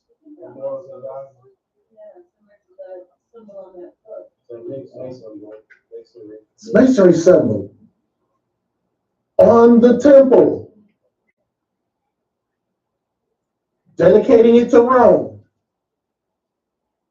not to Yeshua. He didn't care about Yeshua. He cared about Rome. So when he built the temple, he made sure he paid homage to Rome. Man, so masonry been around for thousands of years. The Hebrews at that time, they thought this was sacrilege, but they had no power to do anything about it. No power.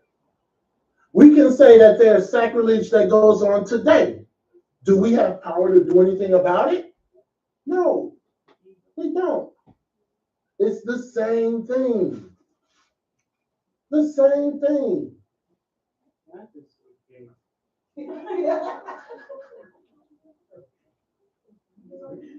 If you came against them, you were dragged in chains, burned,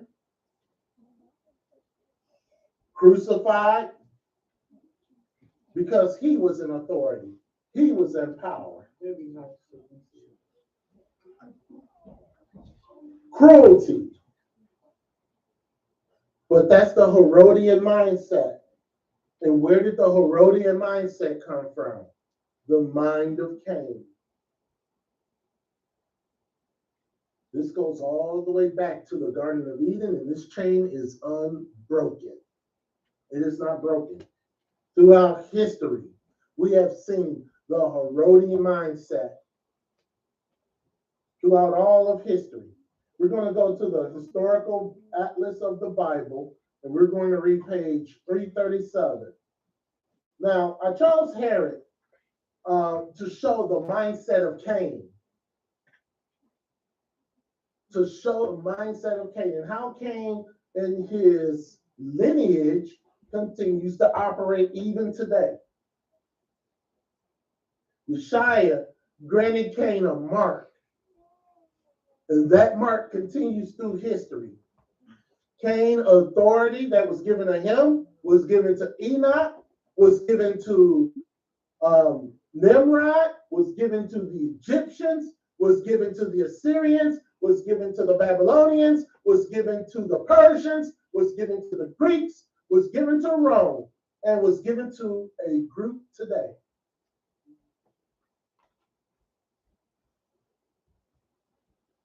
So don't get it mixed up where you think that the mark is on people who sin. No, it's not. If somebody sinning or a sinner. These people are a whole new other type of Rome. They're a whole new type of Rome. And we're going to see something about that whole new type of Rome. Yes. Okay, so that's a question on the chat. Is the Assyrians modern-day Germans? No, modern-day Germans are Ashkenaz. Okay, those are the Ashkenazis. Those are modern-day Germans. Those are not Assyrians. Who had a question? Yes. So is the spirit of Cain, what it appears to me being, seems to be directly in some way, shape, or form coming against the children of Israel, against the, and for a better way to say it, the sons of God. Yes, in this aspect, yes. Because But soon we're going to see through history that it changes and it goes against everybody. But yes, in the biblical because I have to point, I wanted to point out the biblical because it was all over the place. They didn't care whether you was Israel or if you was Syrian or if you was from North Africa or if you were from Ethiopia. They did not care. But I wanted to show the aspect of Cain through how it affected us. You know, but yeah. Even in history, though, those are the major events. Those are the world powers that you even learn about in history. Yeah, it is. And I mean, you don't learn about Napoleon Bonaparte and what he did, or Alexander. We're gonna talk. We're not gonna talk about Napoleon, but Napoleon had that same Cain mindset. He had that, not Napoleon Dynamite. Not Napoleon Dynamite. Napoleon, yeah. Him had something else wrong with him. But Napoleon had that Cain mindset. He had that Cain mindset. Yes. Who? Where? No? Yeah. All right. Bible Atlas, page 337. Let's read that. In granting recognition to Christianity in 313, the Emperor Constantine hoped that Christianity would unite all his subjects in a common faith and help withstand the barbarian incursion. For the Roman Empire was beginning to disintegrate. Yeah, this time the barbarians were a ruthless people. Can you name one barbarian? One barbarian. Very famous barbarian.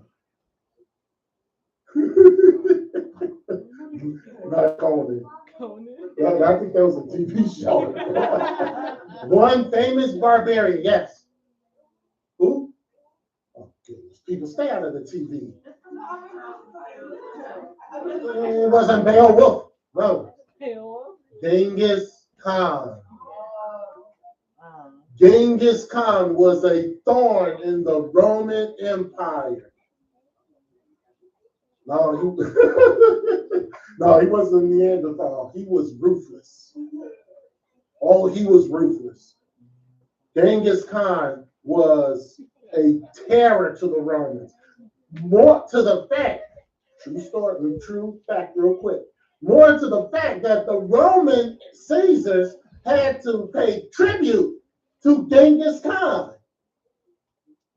Yes, they had to pay tribute to Genghis Khan because Genghis Khan was a madman, but he loved his people. He loved his people. Yeah. Let's continue on reading in that. And don't want to get off topic. Genghis Khan, I'm not going to say he had the mark of Cain. I don't know. Let's continue. In fact, if you are a dictator, you got the mark of Cain. A dictator is equivalent to the mark of Cain, but we're going to see an even greater dictator. Yes, an even greater dictator. Yes, let's continue. Freedom from fear of official interference allowed resentment to surface against Christians who had submitted to the Romans' laws against Christianity. Even though a church synod ruled that there should be no rejection of the lapsed who wished to return. A more serious split amongst Christians developed from Alexandria, where a controversy raged about the exact status of Yeshua as God, and spread throughout the Eastern churches. The Emperor Constantine convened the Council of Nicaea in 325, which set out the basic beliefs of Christianity in a creed for universal acceptance. Now, those who understand what the Council of Nicaea was, he wasn't saying, oh, this is what is about. What he said is that we're going to mix Roman with Christianity. Yeah. Because I need to keep my subjects, and also I want new subjects. Constantine had the mark of Cain. The guy before him that killed all the Israelites, he set them on fire. Okay. What was his Set him on fire. That was Nero. Nero. That was right before. That was like about 45 BC, right before. What is his name? Oh, what is his name? I forget it. Let's continue. But the reason why they did it because they saw that it was so many Israelites, and he saw that he couldn't control them. Right. So he started killing them, burning them up. Mm-hmm. But Constantine decided to go a different way. Right. And so that's when he decided to mix the way with Roman. Right. If you can't beat them, join him. And then he actually started paying. That's when the money came about with the priests and the churches and the bishops and things like that. And what happened was our people started going towards that. And what happened, the ones that did not, that wanted to keep themselves apart from Constantine, that they went out into the tombs and different places. That's where you get your monks from. That's how the monks came about. They were separating themselves from the church from Constantine. Right. And let's continue reading that.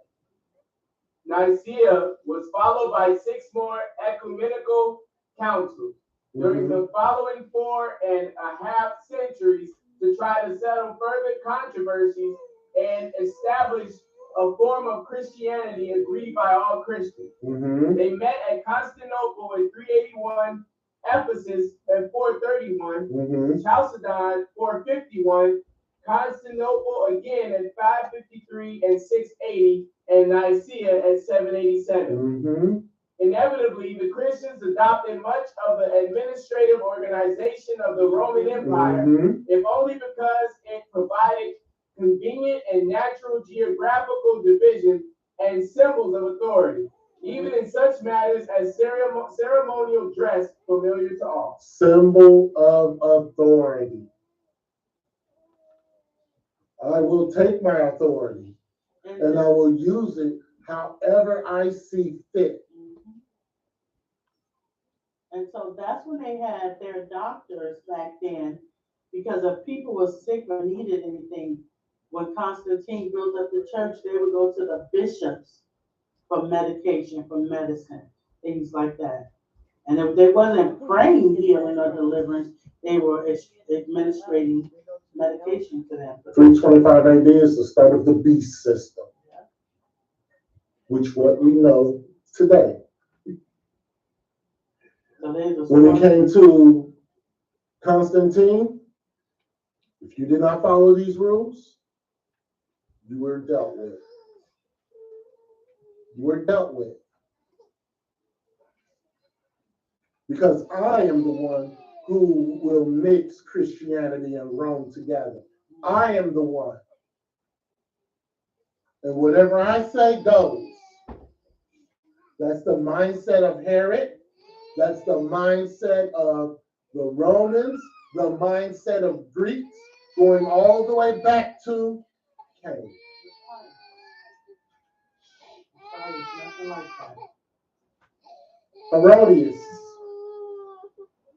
Herodias, remember her? She had John the Baptist beheaded. She was part of that tyranny.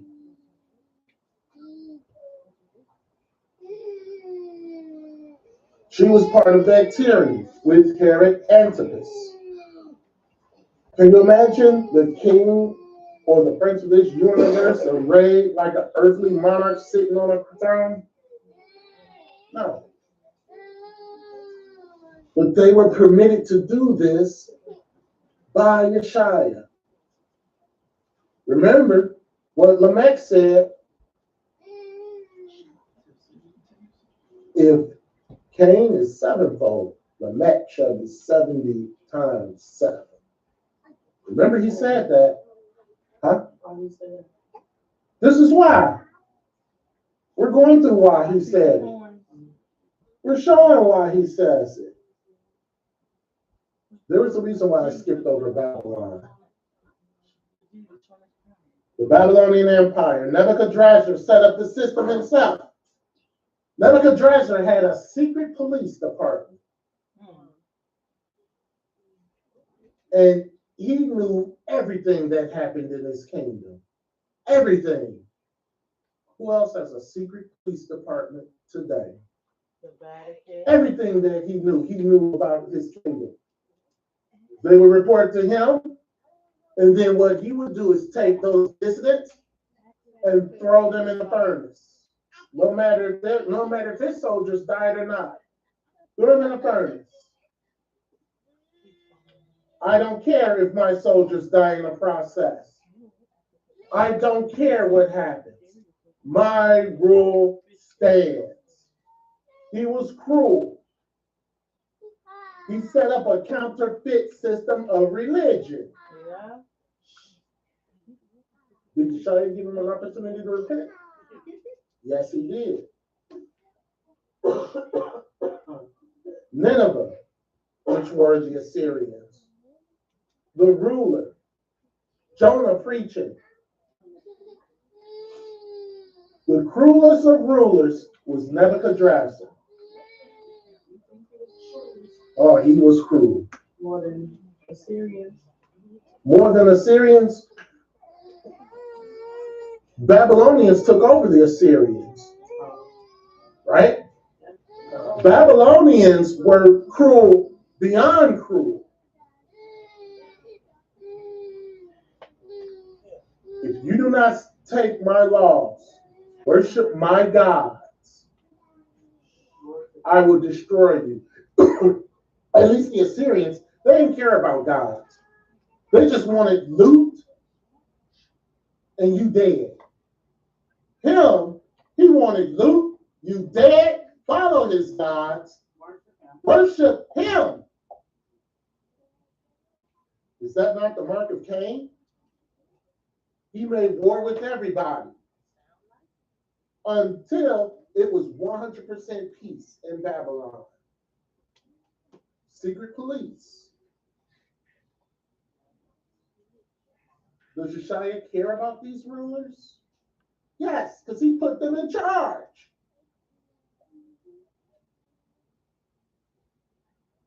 Yeshua put them in charge.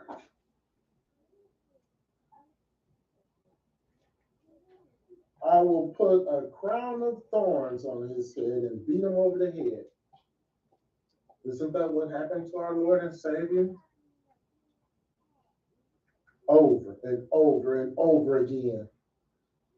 That is the Herodian mindset. That's the mindset of Cain. What they did to Yeshua shows that they hate godly people. They hate people who follow Yeshua. If you speak out against us, we will destroy you. We will take you down. These are the children of Cain. We're going to go to the two Babylons, and we're going to read the two Babylons. It's not out here. Could you go get it, please? I apologize for that. I don't know, Tahara got you, buckled down and everything. Yeah, I know. So you know what I'm saying? There's a difference between a dictator, someone that has the spirit of Cain, versus someone who is an evil person. Mm-hmm. The dictators that are the people, whoever has the spirit of Cain, they've been given this by Yeshua, and they pretty much, when you look at these people, who are like, man, they dominated, they controlled. Mm-hmm. When you look at somebody who was just evil, say Hitler, maybe. He didn't control anything, dominate anything. He just did a bunch of wicked, evil stuff. And so you kind of, it almost seems, and I don't know, I mean, maybe he does have the spirit of Cain, but it almost seems a difference between the spirit of Cain and it's almost like cancer, if you think about it, where it's trying to eat, and cancer doesn't destroy, cancer makes everything else cancer, whereas that evil just wanted to kill. And it seems like these people that have the spirit of Cain, it's not, I want to kill and destroy everything, it's, I want everything to follow after me. It's almost a personification of what Satan did when he was kicked out of heaven. You know, it was that it's my power, my control. So we're talking about the mark of Cain, but it's literally the personification of Satan. It's a good analogy for Hitler. I would not consider Hitler to have a Cain mindset, because there was laws. Hitler did not establish laws per se. Hitler did not have to build buildings per se. But are there dictators who have the Cain mindset? Yes. If you look at Idi Amin, if you look at Idi Amin, that's the personification of a Cain mindset. He had thousands of people murdered who did not follow him.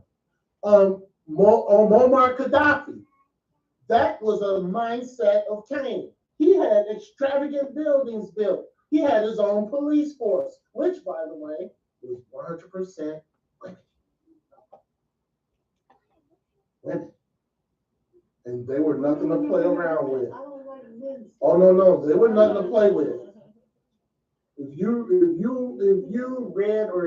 read anything about Muammar Gaddafi, those women were part of his police force. They were nothing to play with. They were worse than soldiers. They were very evil. Who else? Pol Pot, Cambodia. If you understand who Pol Pot was, he built things, but also he destroyed a nation. Cambodia was not the Cambodia of today if it wasn't for Pol Pot. So there were dictators who had that Cain mindset. If you look at the Russian dictators, they really didn't have the Cain mindset. They made laws, but Moscow was already built. They didn't have to build it. The Cain mindset has to be with building things, making laws, making religion. That's the Cain mindset. So it's a common enemy of Yeshua. Cain slew Abel, and the mark of Cain came through. Let's read the two Babylons. We're reading pages 126 and 127. The two Babylons, page 126. There is yet one more symbol of the Roman worship to be noted, and that is the sign of the cross. And the papal system, as is well known, the sign of the cross and the image of the cross are all in all. Oh, the sign of the cross. Could that be the mark of Cain? Let's read. No prayer can be said, no worship engaged, no step almost can be taken without the frequent use of the sign of the hour of temptation. Without the frequent use of the sign of the cross. Mm-hmm. The cross is looked upon as the grand charm, as the great refuge in every season of danger and every hour of temptation, as an infallible preservative from all the powers of darkness. Could the cross have started in Christianity, or did it start before then? Keep going. The cross is adorned with all the homage due only to the Most High.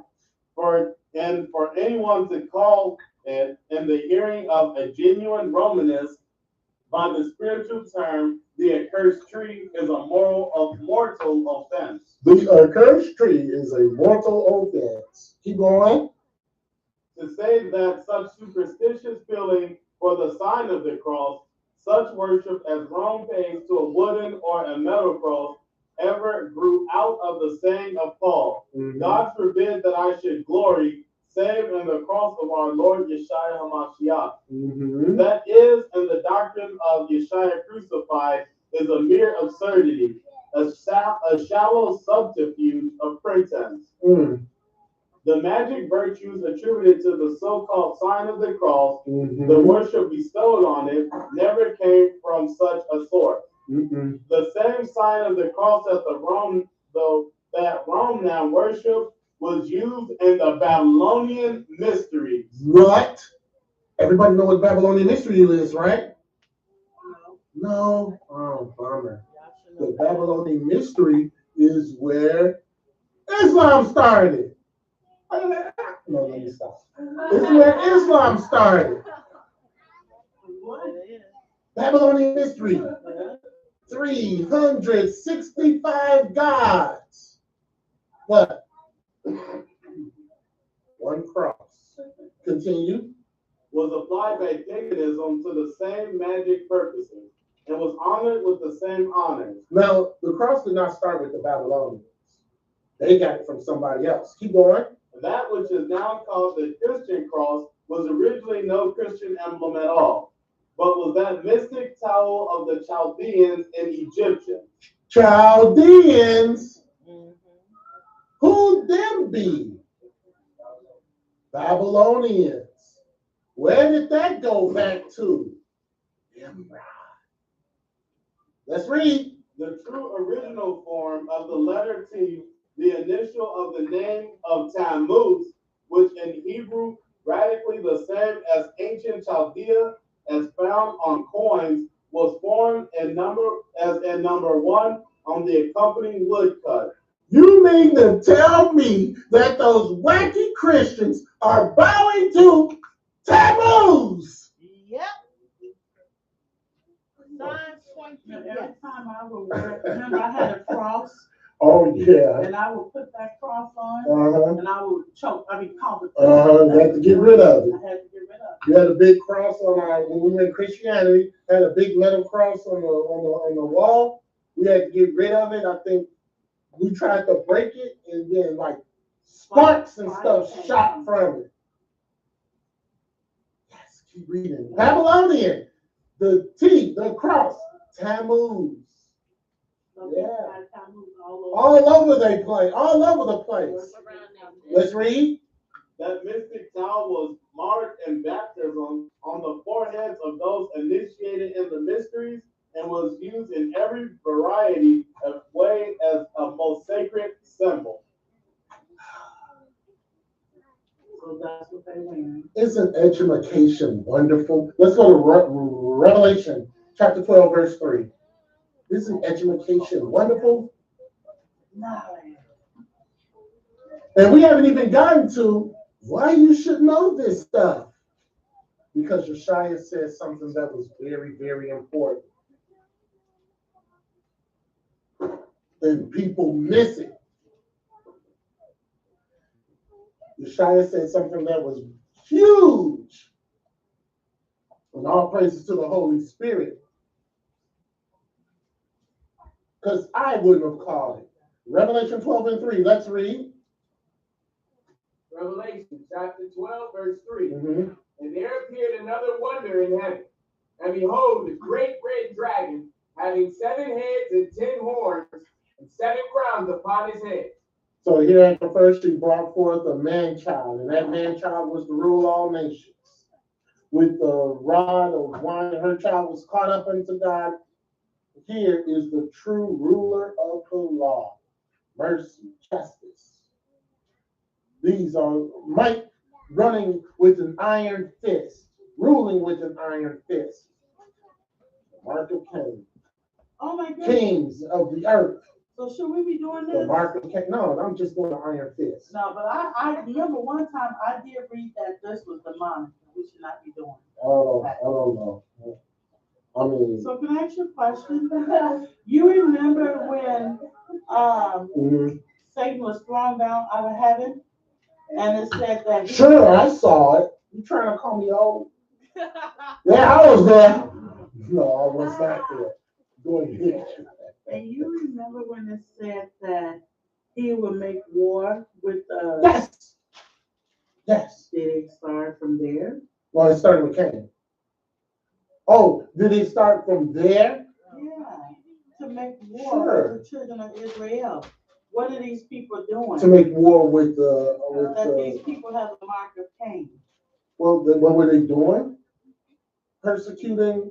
Well, at this time they were persecuting Israelites. Later on, we're going to see through history that they persecute everybody. So listen, Israel, it's not enough to persecute Israelites.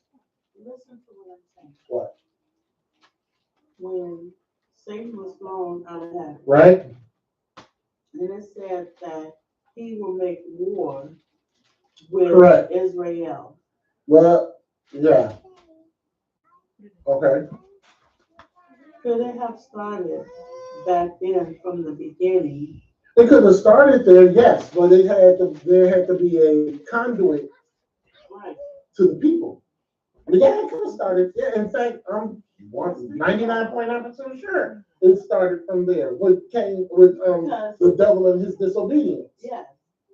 And then we know that where did Cain do? He committed a murder, and it said Right. but Satan was a murderer from the beginning.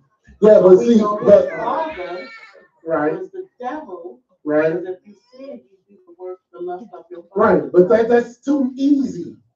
That's too easy. But listen, I hear what you're saying. so Cain killed Abel, right? Right. And then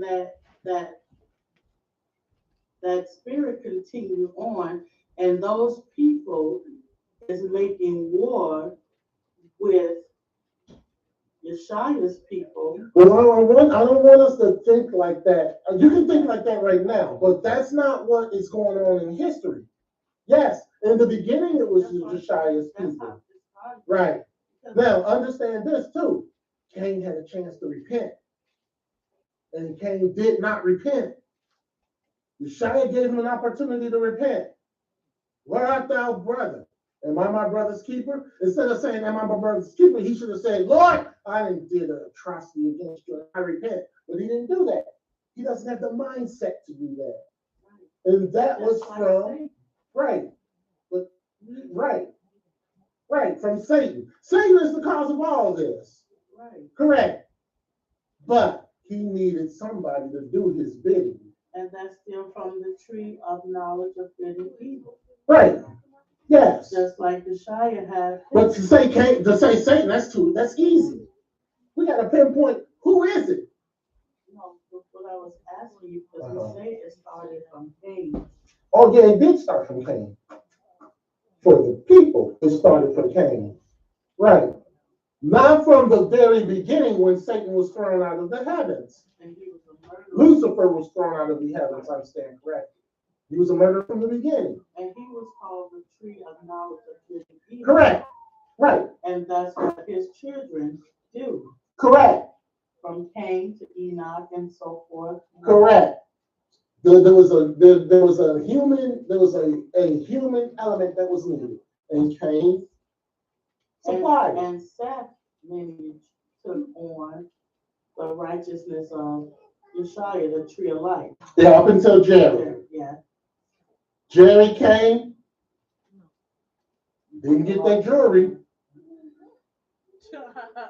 Nobody got that joke. All right, that shows I'm a bad person when it comes to jokes. You probably don't post some jokes because I'm not that good, I guess. Not to be now, All right, so we read Revelation 12 and 3. We're going to talk about this in a moment. This is an Assyrian king. Look what he's wearing. We can't see that. What is that? I know that cross. All right, this is Assyrian king. Let's go to Acts chapter 4, verse 26.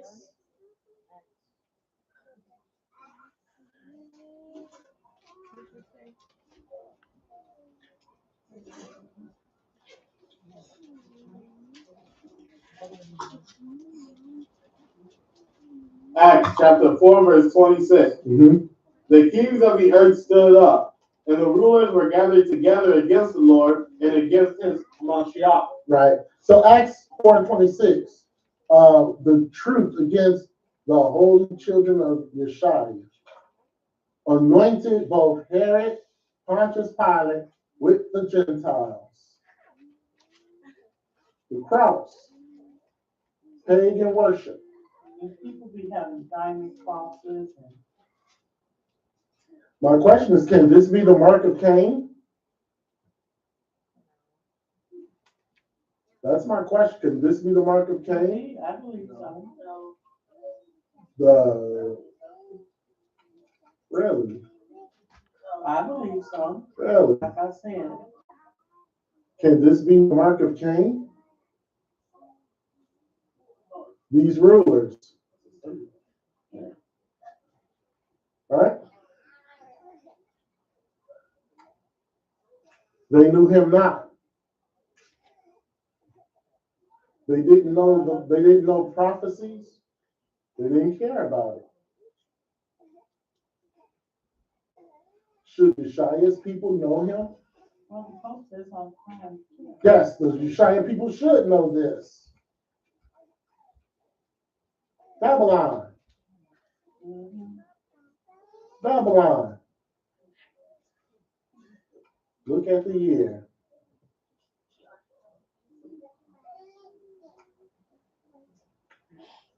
Mm-hmm. Herod comes against the Prince of Peace, the people of the Prince of Peace. Destroys the church.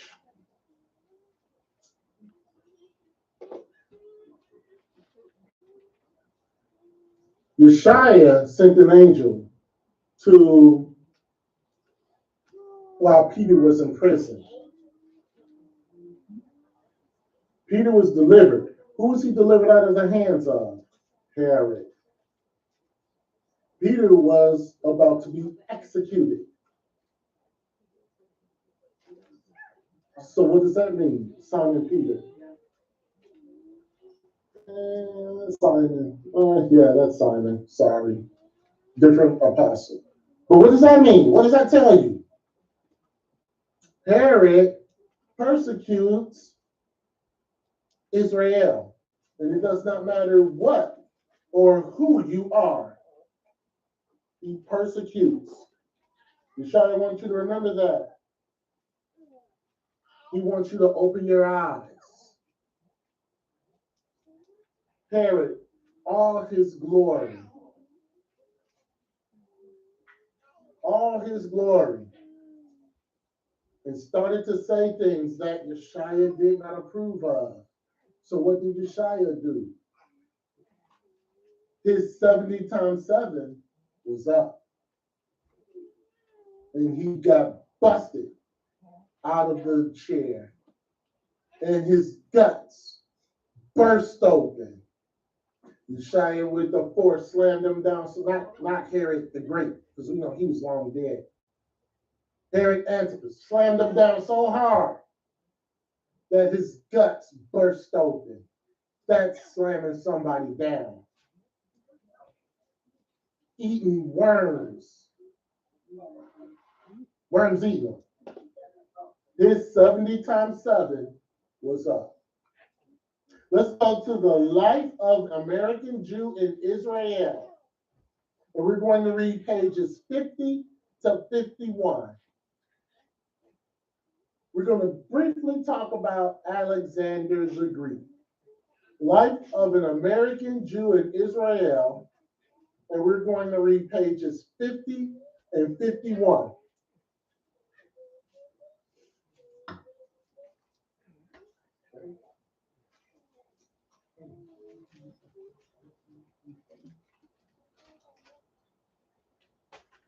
Listen. No, we just have to do it on Friday. No one gets a judgment after deliverance. Listen. All right, let's read that. At the first Zionist Congress. So this book right here is very interesting. If you have a chance, it's a small book. It's not that. Could you hold it up for the people's?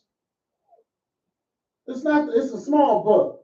But Jack Bernstein, who wrote it, him got killed.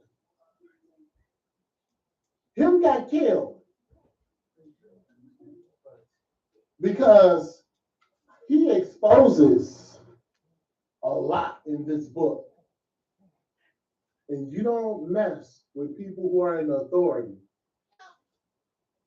You don't write books against people who are in authority, because you will come up missing. Let's read. He wrote a couple other books also exposing Jewry. Let's read. And that, no, Jewry, that's Jewish. I don't mean jury. No. Let's read.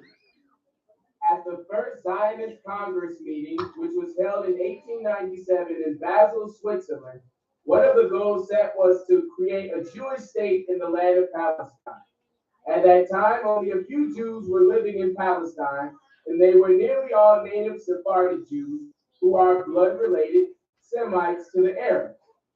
These Palestinian Sephardic Jews and the Palestinian Arabs were living in peace as they had for many centuries. After the Zionist Congress in 1897, European Ashkenazi Jews began migrating to Palestine and buying land wherever they could.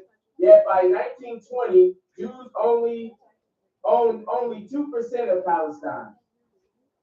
They killed 60 Palestinians at Balad Eshik. They blew up 20 homes in Sasa, killing 60 women and children. They killed an unknown number of women who were working in St. Simon Monastery in Jerusalem. They massacred 250 at Lydda. They killed 200, mostly old people, in the village mosque in Ed Dawai-Ema. They killed 51 workers as they returned from their fields at Kafar Qasim. Christian inhabitants of Kabah Biram were expelled from the village, and then the village was destroyed. The village cemetery was desecrated, including the smashing of 73 crosses. My mistake. That wasn't about Alexander the Great. That was about the Jewish people showing their power and showing their might. I think we got something on Alexander the Great later. Rulers who rule with power have the mark of Cain, given to by Yeshua. The rulers of the world.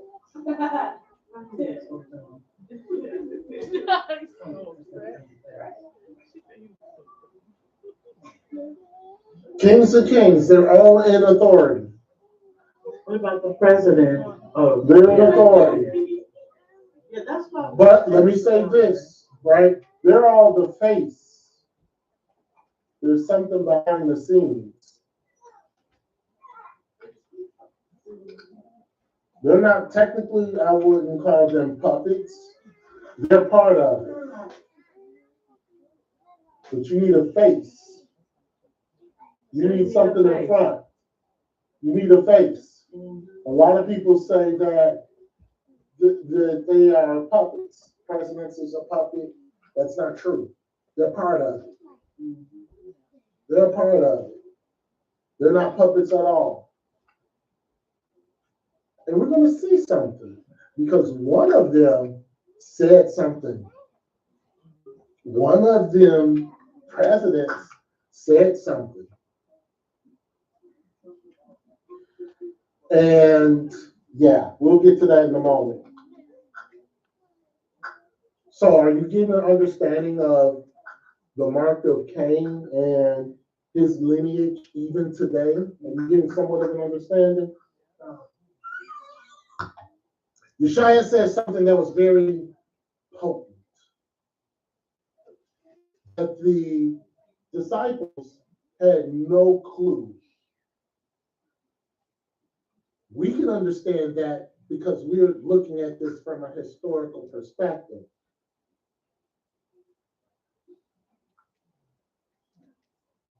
We have to pray to Yeshua to stop their animosity towards Yeshua, because that's what it is.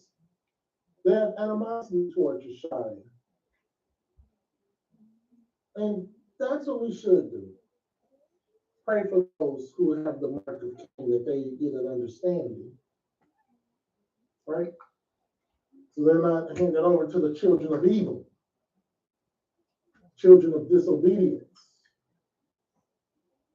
they make rules. And they keep their rules.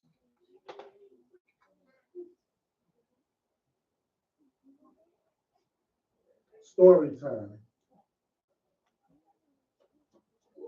Strike one. No. Strike one. All right, story time. There was a school teacher. And this school teacher was in a school there, and the students were very rude and disrespectful, violent,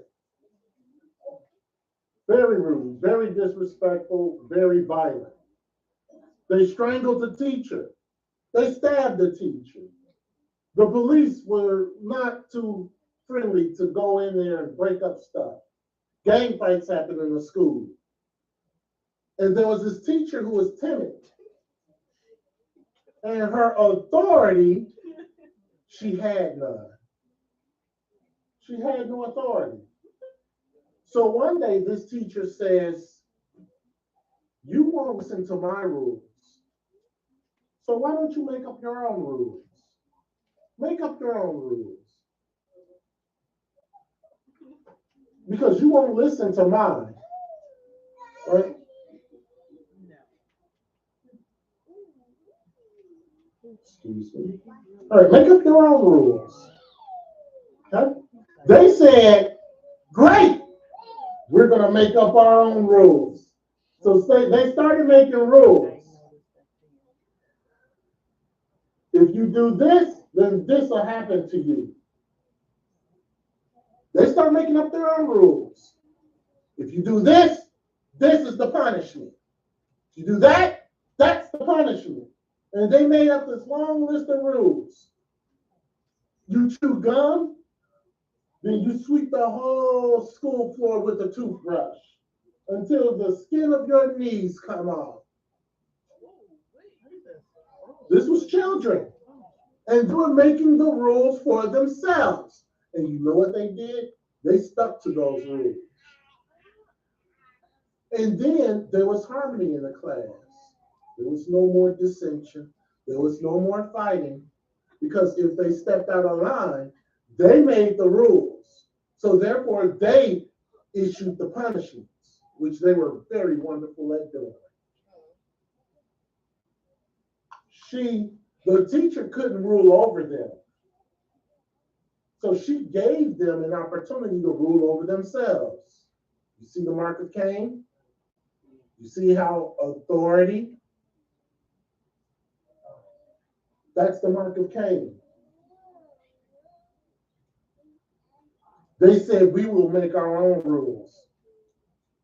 We will have the 70 times 7. And we will enforce our law against those who disobey our law.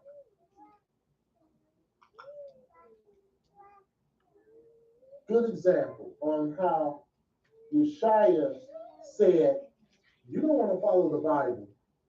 You don't want to follow my 10 commandments. So go ahead and make your own. And Yeshua gave them the authority to do so. Now, what about these people just made these recent 10 commandments? No, they're not in authority. No, they have no authority.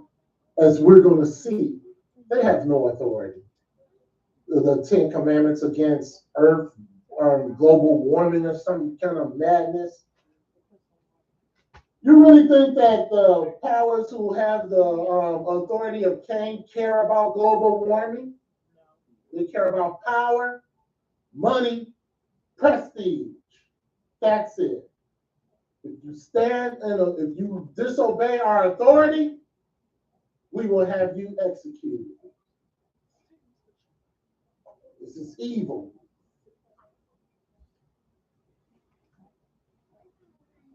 The power to obey us and be ready to every good work to speak evil of no man, be no brawlers, but be gentle, showing all meekness unto all men. That's after we set up our tyranny. after we set up our tyranny. The rulers are not terror to good works, but to evil. Evil. That's why they hate you. You're supposed to be the good in what God shows through you. Right? Just like my wife said about the story that she had when she went and got her toes did. They see the good in you. These people hate you. They don't like you because you respect the one true living God. You don't bow down to their authority, even though they're in authority. You don't bow down to their rules. You don't like their monuments. You notice that great men are only respected after their death, after they're dead and gone. You notice how artists, when they're alive, their paintings and whatever are worth zero, but when they're dead, it's worth a lot.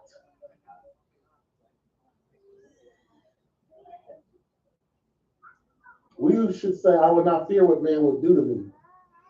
We're not in the perfect position because Yeshua gave them power to rule.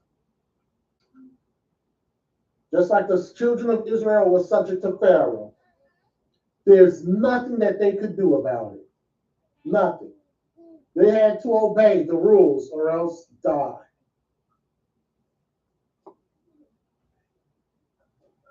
The same situation that we were in back then is the same situation that we're in now.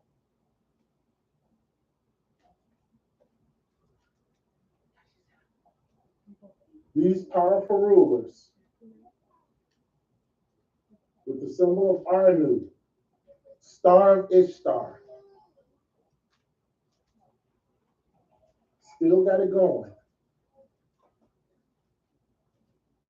Let's look at some symbols of the Star of Ishtar, right? Or the Star of Venus, Ishtar. There you go. The United States of America Army. The Star of Ishtar. Where else could the Star of Ishtar be? Your compass. Your compass. We control everything.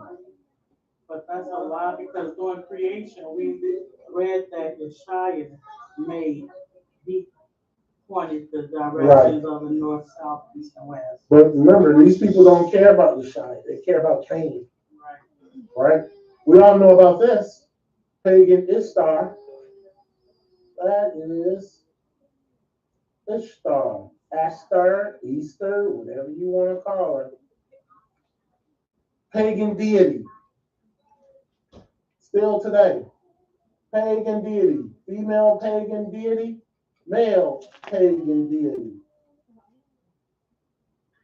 Whose mark do they have? The mark of Cain.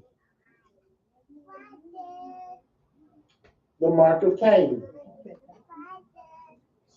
Same symbol that you saw on the Assyrian king, right? The same mark.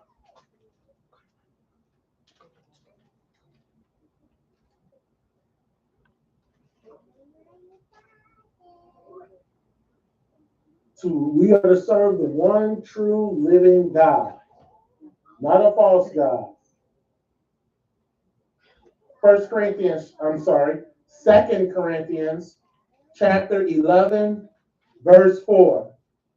And we're getting close to sundown.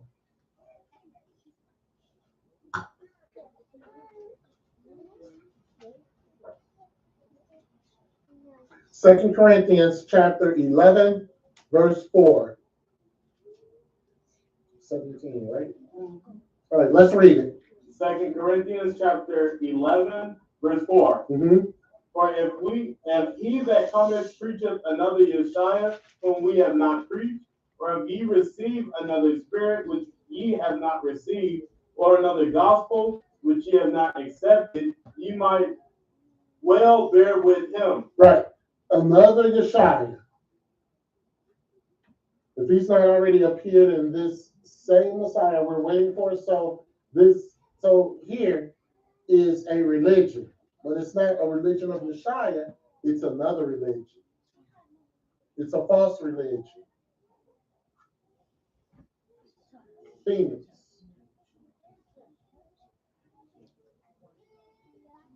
Phoenix rising out of the ashes. Albert Pike says that this is the symbol, one of the symbols of Masonry. One of the symbols of Freemasonry is the phoenix rising out of the ashes. Don't we see this a lot, especially in movies? They're telling you something. We control everything. And it does not matter what you say. We control everything. Who cares about the lion and the lamb? We control everything. You don't need to learn about the lion and the lamb. Follow our rules, or else you'll be dealt with. Follow our rules. London, the Olympics 2020. That was their symbol. That was their logo. The fiery phoenix coming out of the ashes. It's false religion. They let us know that they are in charge. In charge. The phoenix rising out of the ashes. Okay. We'll pause right here so the chauffeur can be blown at sundown. So sundown yet? Yeah, it is. Now it is.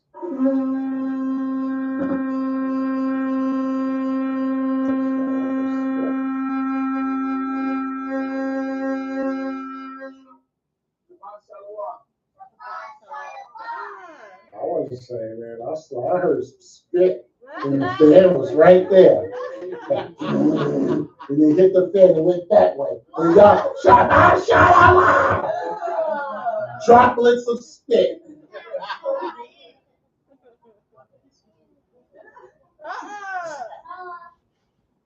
All right. Okay, I know where I can stop. We're going to continue on. We're going to continue on for a few moments. False religion. So the rulers of the world use symbol to show their symbolism. Leaders. You ever wonder, what in the world is all this? And really, to understand something, this guy,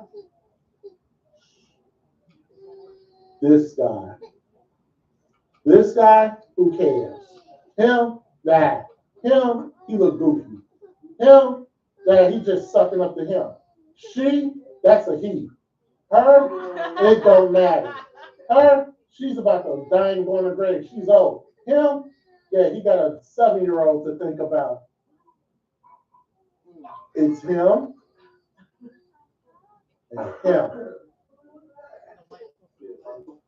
Oh no, he is a pope. Oh. He is a pope, not a future pope, a current pope.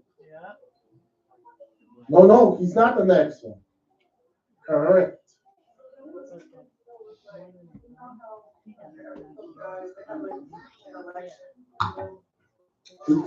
He's wearing black. He's wearing white. There's a difference. There's a difference. Let's go to Revelation chapter 13. We're reading verses 1 through 4. So you got the Roman Catholic Church. 2 popes. You got a black pope wearing black. And you have a white pope wearing white. And for the first time in history, I think the one he just died. A couple of weeks ago, you had two white popes, and you had two black popes. When I say black, I don't mean skin color. I mean the garment that they're wearing. And there's a reason for this. Shia warned you. We're going to go to Revelation chapter 13, and we're going to read verses 1 through 4. Revelation chapter 13, verse 1. And I stood upon the sand of the sea and saw a beast rise up out of the sea, having 7 heads and 10 horns, and upon his horns 10 crowns, and upon his head the name of blasphemy. Yes, 2. And the beast which I saw was like unto a leopard, and his feet were as the feet of a bear, and his mouth as the mouth of a lion. And the dragon gave him his power and his seat and great authority. Great authority. You see that? Could that be the mark of Cain? Great authority was given to him. It's no doubt that this is the Roman Catholic Church. There's no doubt about this. Verse 3. And I saw one of his heads as it were wounded to death, and his deadly wound was healed. And all the world wondered after the beast. All the world wondered after the beast. All the world wondered after the beast. You can't tell me that people don't wonder and worship Roman Catholic Church. But there's more. Verse 4. And they worshiped the dragon, which gave power unto the beast. And they worshiped the beast, saying, Who is like unto the beast? Who is able to make war with them? Who is like him? Who is able to make war with him? And that's not talking about fighting. No. We're going to see. Because Yeshua says something. And Yeshua says something that was so critical. So critical. Not war as you think war. Excuse me. Who, according to scripture, wields authority today? The beast.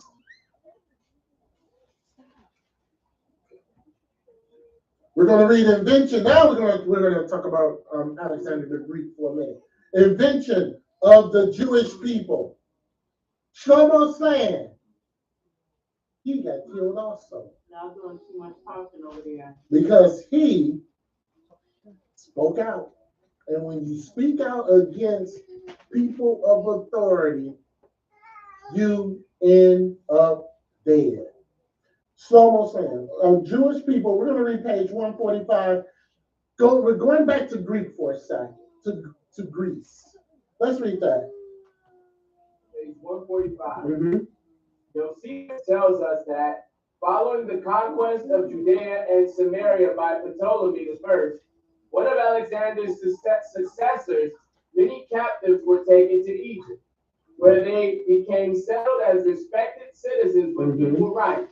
He then adds, there were not a few other Jews who, of their own accord, went into Egypt, as invited by the goodness of the soil and by the liberality of Ptolemy. Relations between the two regions grew closer, with merchants and mercenaries and Judean scholars settling mainly in the new metropolis, Alexandria.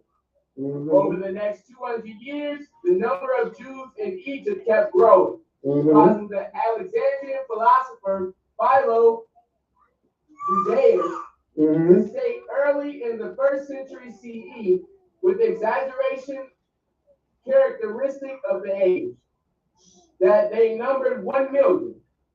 His estimate was, of course, too high, but it is safe to assume that in his lifetime there were as many Jews in Egypt as there were in the kingdom of Judea. So we're doing this to talk about Alexander the Great and how Alexander the Great continues that lineage of the mark of Cain. Continue reading.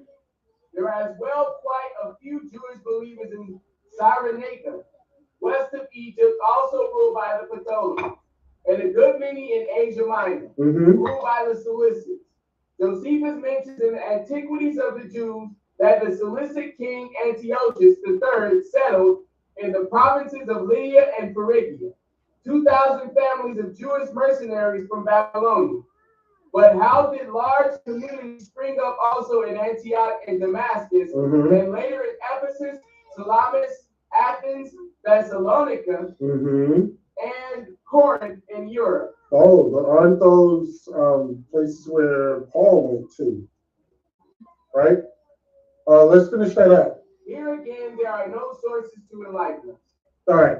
I just did that to show, to put in the Greek. Let's go to the 13th tribe.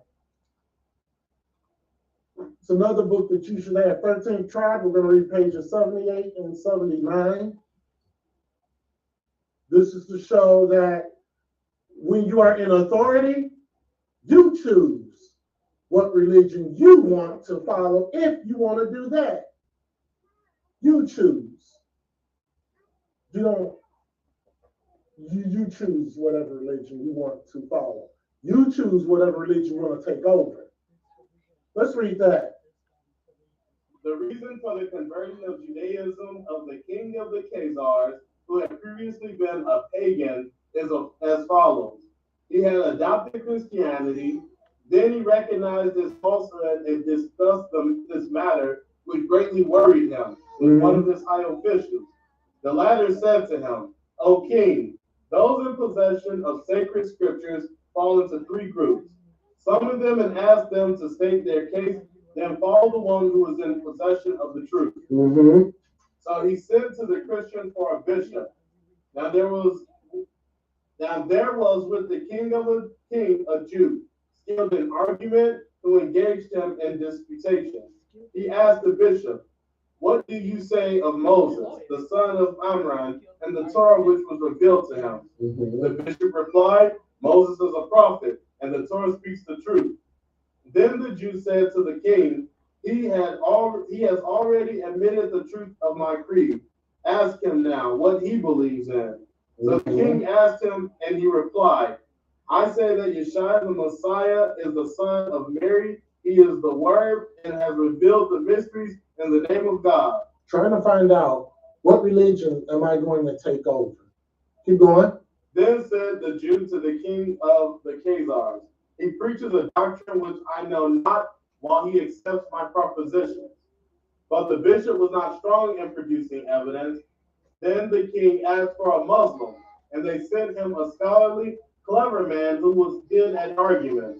But the Jew hired someone who poisoned him on the journey, and he died.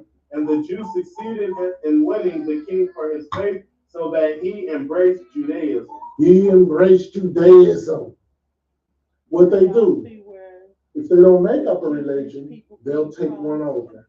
Let's finish that up. Oh, that was it? Okay, great. Took over Judaism. Mark of Cain, the Khazars. Who is this guy? Anybody know from history? He's a president. Forrest Johnson, never heard of him. Nixon, I think he's a little, I think Nixon was a little, wasn't even, probably may not have been born. Yeah, Nixon was born. Yes, he is wearing glasses. I couldn't see the glasses. Huh? FDR, nowhere near close to being looking like FDR. FDR was kind of chubby. Anyone else want to take a guess? Huh? Stuck in the tub. Never heard of that. Andrew, no. Andrew Johnson, no. Andrew Jackson, no. Andrew from 3rd Street, no. Woodrow Wilson. Woodrow Wilson. Right? Let me read you a quote that Mr. Woodrow Wilson said. Since I entered politics, I have chiefly had men's views confided to me privately, some of the biggest men in the United States in the field of commerce and manufacturing are afraid of somebody or afraid of something, and know that there is a power somewhere so organized, so subtle, so watchful, so interlocked, so complete, so pervasive that they had better not speak above their breath when they speak in condemnation of it.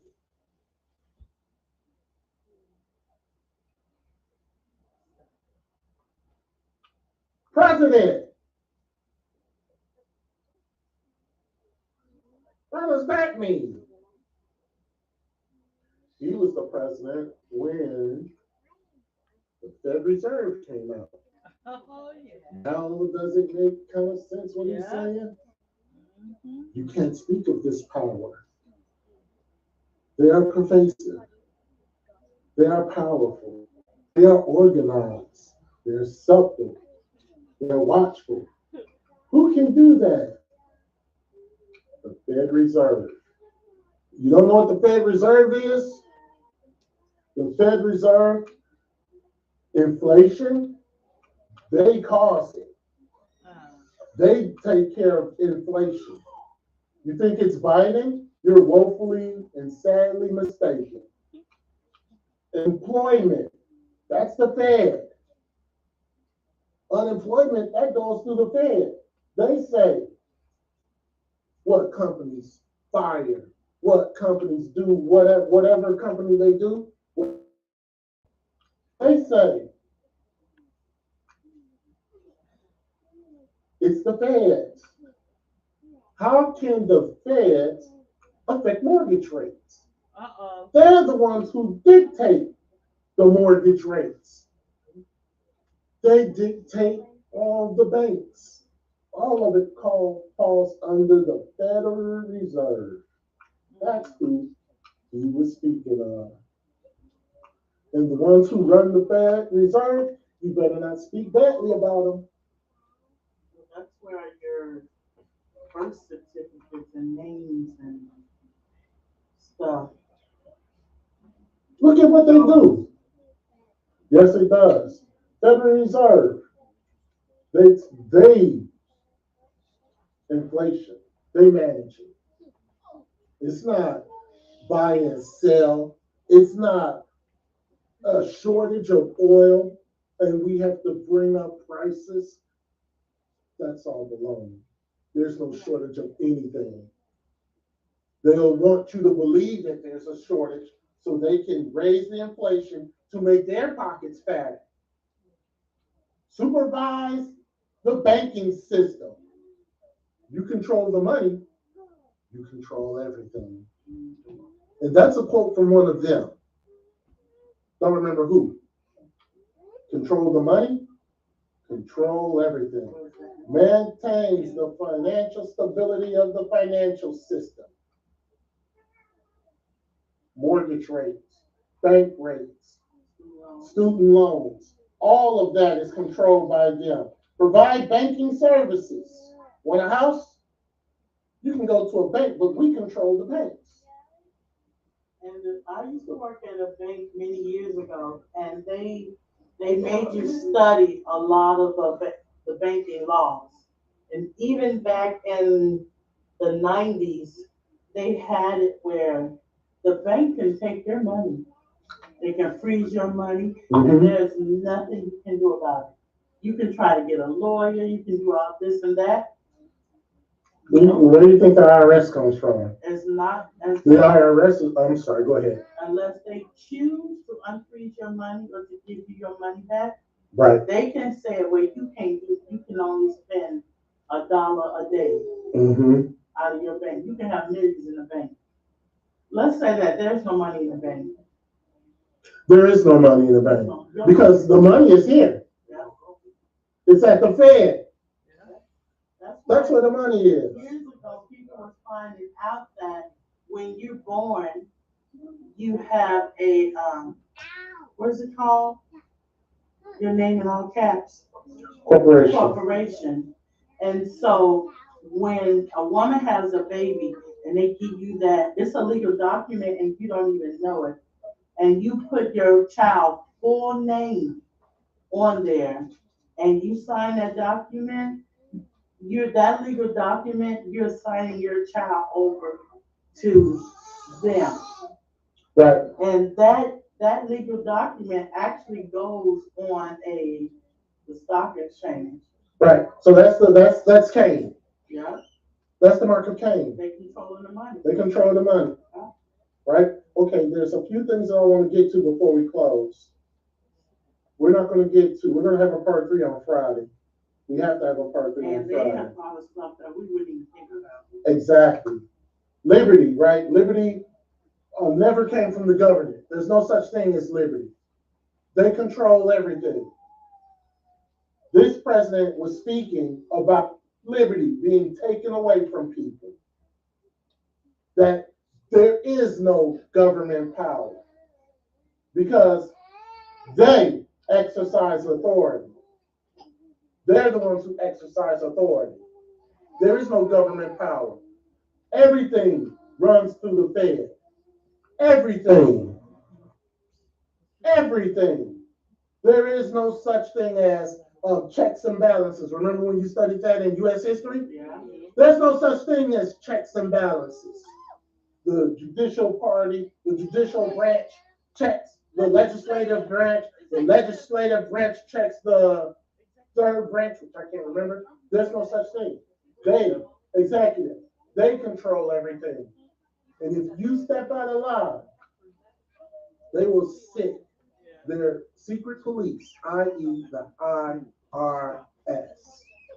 The IRS is a private owned company. It's not a government entity. So how can they sit there and take your money and do all of this stuff? Because they're part of the Fed Reserve. Remember this guy? I pointed you out to him in that picture with the Pope, the guy in black. They're subject to Rome. 2 popes, both sitting on the throne. Both have power. His name is Adolfo Nicholas. This is the face of the Jesuits. Right here. The Jesuits. This is the face of the Jesuits. Right here. The Black Pope rules over all forces, all encompassing. This is him.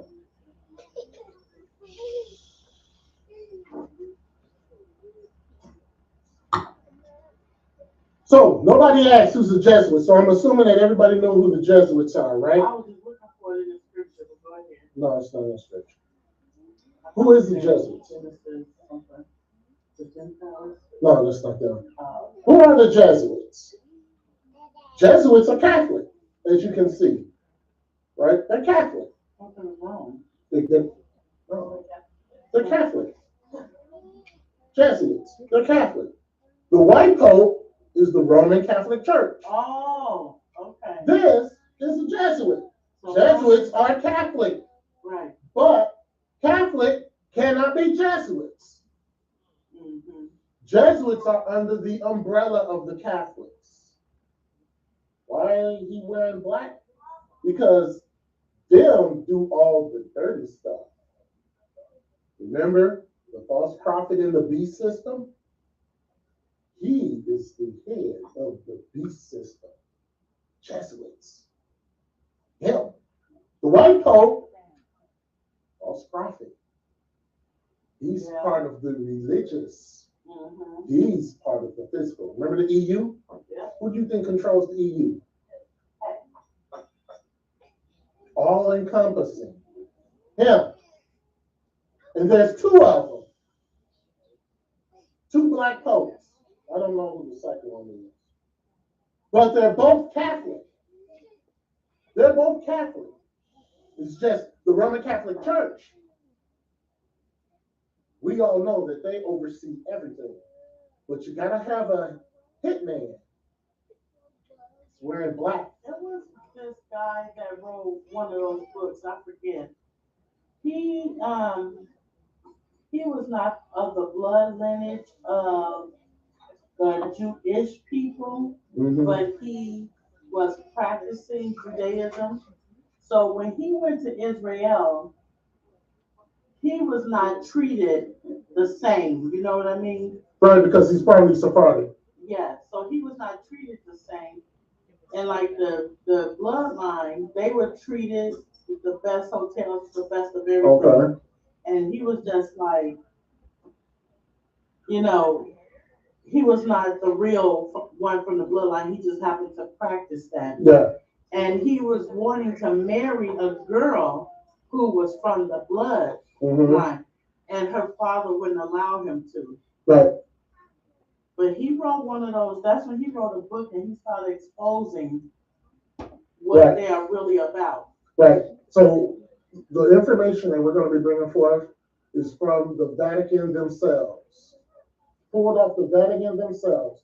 These two are the black popes. No crime is too great for them to commit. No deception for them to practice. No disguise is too difficult for them. Want to make sure that the world is poverty.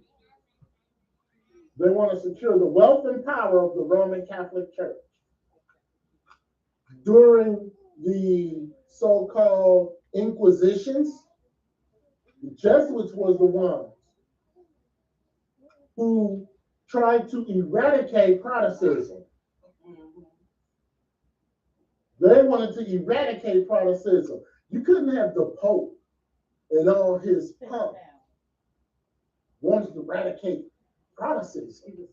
Now, he spoke out against it. But you got to have somebody to do the work, the dirty work, the dirty work.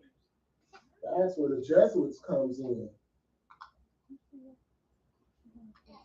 This is an older picture, but you white Pope, black Pope. The Inquisitions of Rome, that was them. Under the guise of them. You don't see anybody. You don't see anybody. You don't see, well, there's actually a picture that I can't find of him kissing the feet of prisoners. Yeah. And underneath his gown, it was white. Him. Not him per se, but the black pope, the leader of the Jesuits. You don't hear too much about black popes. You don't hear too much about the Jesuits because they're in the scene. They're behind the scenes. They're not out in front like this guy. They won't be out in front because this guy got an ego problem. You don't want to share with him. But you see, You think he's God on earth? see? Same thing. Black Pope. Spanish Inquisition destroyed the Dominicans in Spain. No, the Dominicans are not from the Dominican islands. No. The Dominicans started off in Spain. Gotta get your history. It started off in Spain. And the Jesuits came against a group called the Dominicans that were in Spain. And the Jesuits had to get them out of there because they were starting not to follow Catholicism. The Jesuits are at the heart and power and all the tools. They are the ones. We're going to go through a couple of more and then we're done. What is the Inquisition and what did they use for the Inquisition? Here you go. You don't want to follow our rules? You don't want to bend to our authority? Torture devices.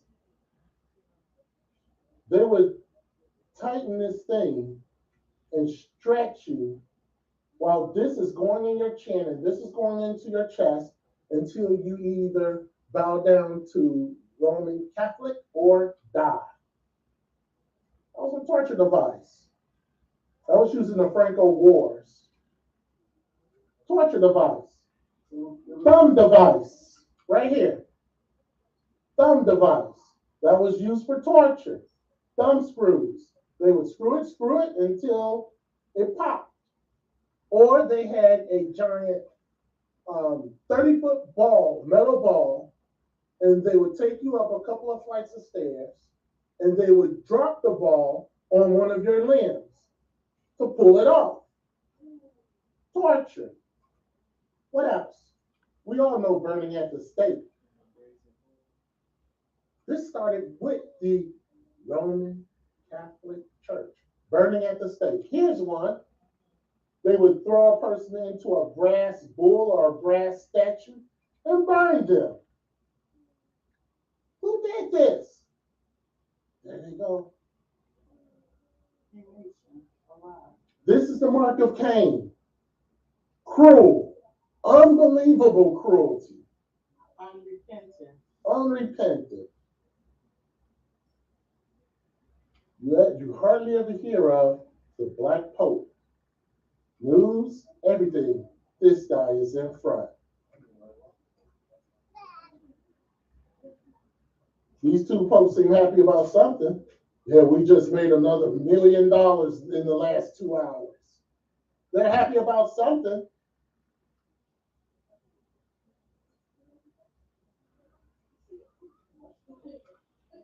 We're gonna pause. We're gonna get to this, and I think we're gonna stop here. Yeah, we are gonna stop here because there's a book called The Swords of the Vatican that we're gonna be quoting out of. Francis of Assisi. You see, he's a Jesuit, right? This guy was elected on the 13th of the 3rd month of 2013, and his name, 13 letters. He spent 13 hours to get from South America to Rome. 13 doesn't mean nothing, does it? 13th month of the 3rd month, March 2013. His name has 13 letters in it. And then look up Francis. If you look up Francis of Assisi, if you look that up online, you'll see it's an older picture, but it's a lot older because he took the name of he just took the name of somebody. I'll just leave it at that. We're going to stop here.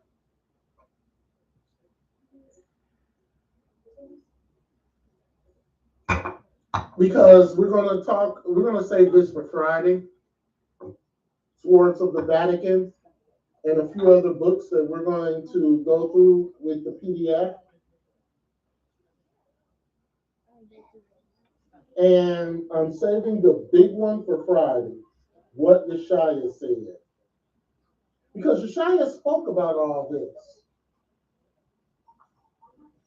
And no, it's not the scripture where he talks about how in Luke, where he talks about how, you should be mindful. He's not predicting 70 AD. That's not it. All right, so we're going to stop here. And we're going to do part 3 on Friday. Yes. Any questions?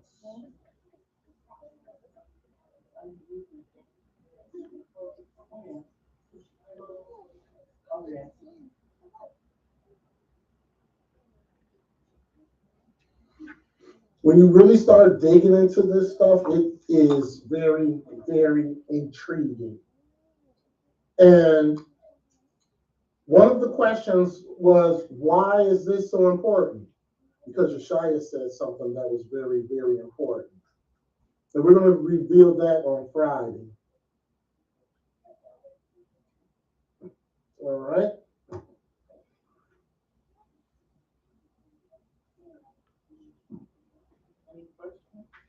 Probably not. There never is. There never is. All right, next week is Deliverance. Deliverance Friday. Our service starts at 7 p.m. with Deliverance. And then we're going to finish this lesson on Friday. Not that much to go. Next Shabbat, we're going to be discussing judgment, the doctrine of judgment. All right. No, next Shabbat, the doctrine of judgment. Next Friday, we're going to finish with part 3. No, Saturday. No, you can forget that for now. Yeah. All right. No questions? We'll go to Psalms 1.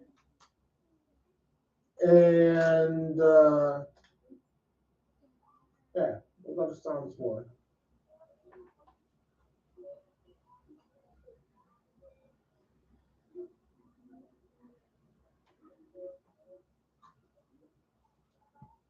We can say it whenever. Blessed is the man that walketh not in the counsel of the ungodly, nor standeth in the way of sinners, nor sitteth in the seat of the scornful. But his delight is in the law of the Lord, and in his law doth he meditate day and night. And he shall be like a tree planted by the rivers of water, that bringeth forth his fruit in his season. His leaf also shall not wither, and whatsoever he doeth shall prosper. The ungodly are not so, but like the chaff which the wind driveth away. Therefore the ungodly shall not stand in the judgment, nor sinners in the congregation of the righteous. For the Lord knoweth the way of the righteous, but the way of the ungodly shall perish. The way of the ungodly shall perish. 70 times 7. And their time is not up just yet. I keep falling in love with him over and over and over and over again. I keep falling in love with him over and over and over again. It gets sweeter and sweeter as the days go by. Oh, the love between my Lord and I keep falling in love with him over and over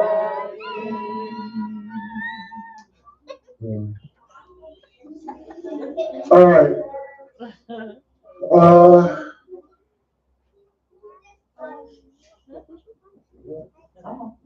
Yeah. All right. So that's going to conclude our lesson for tonight.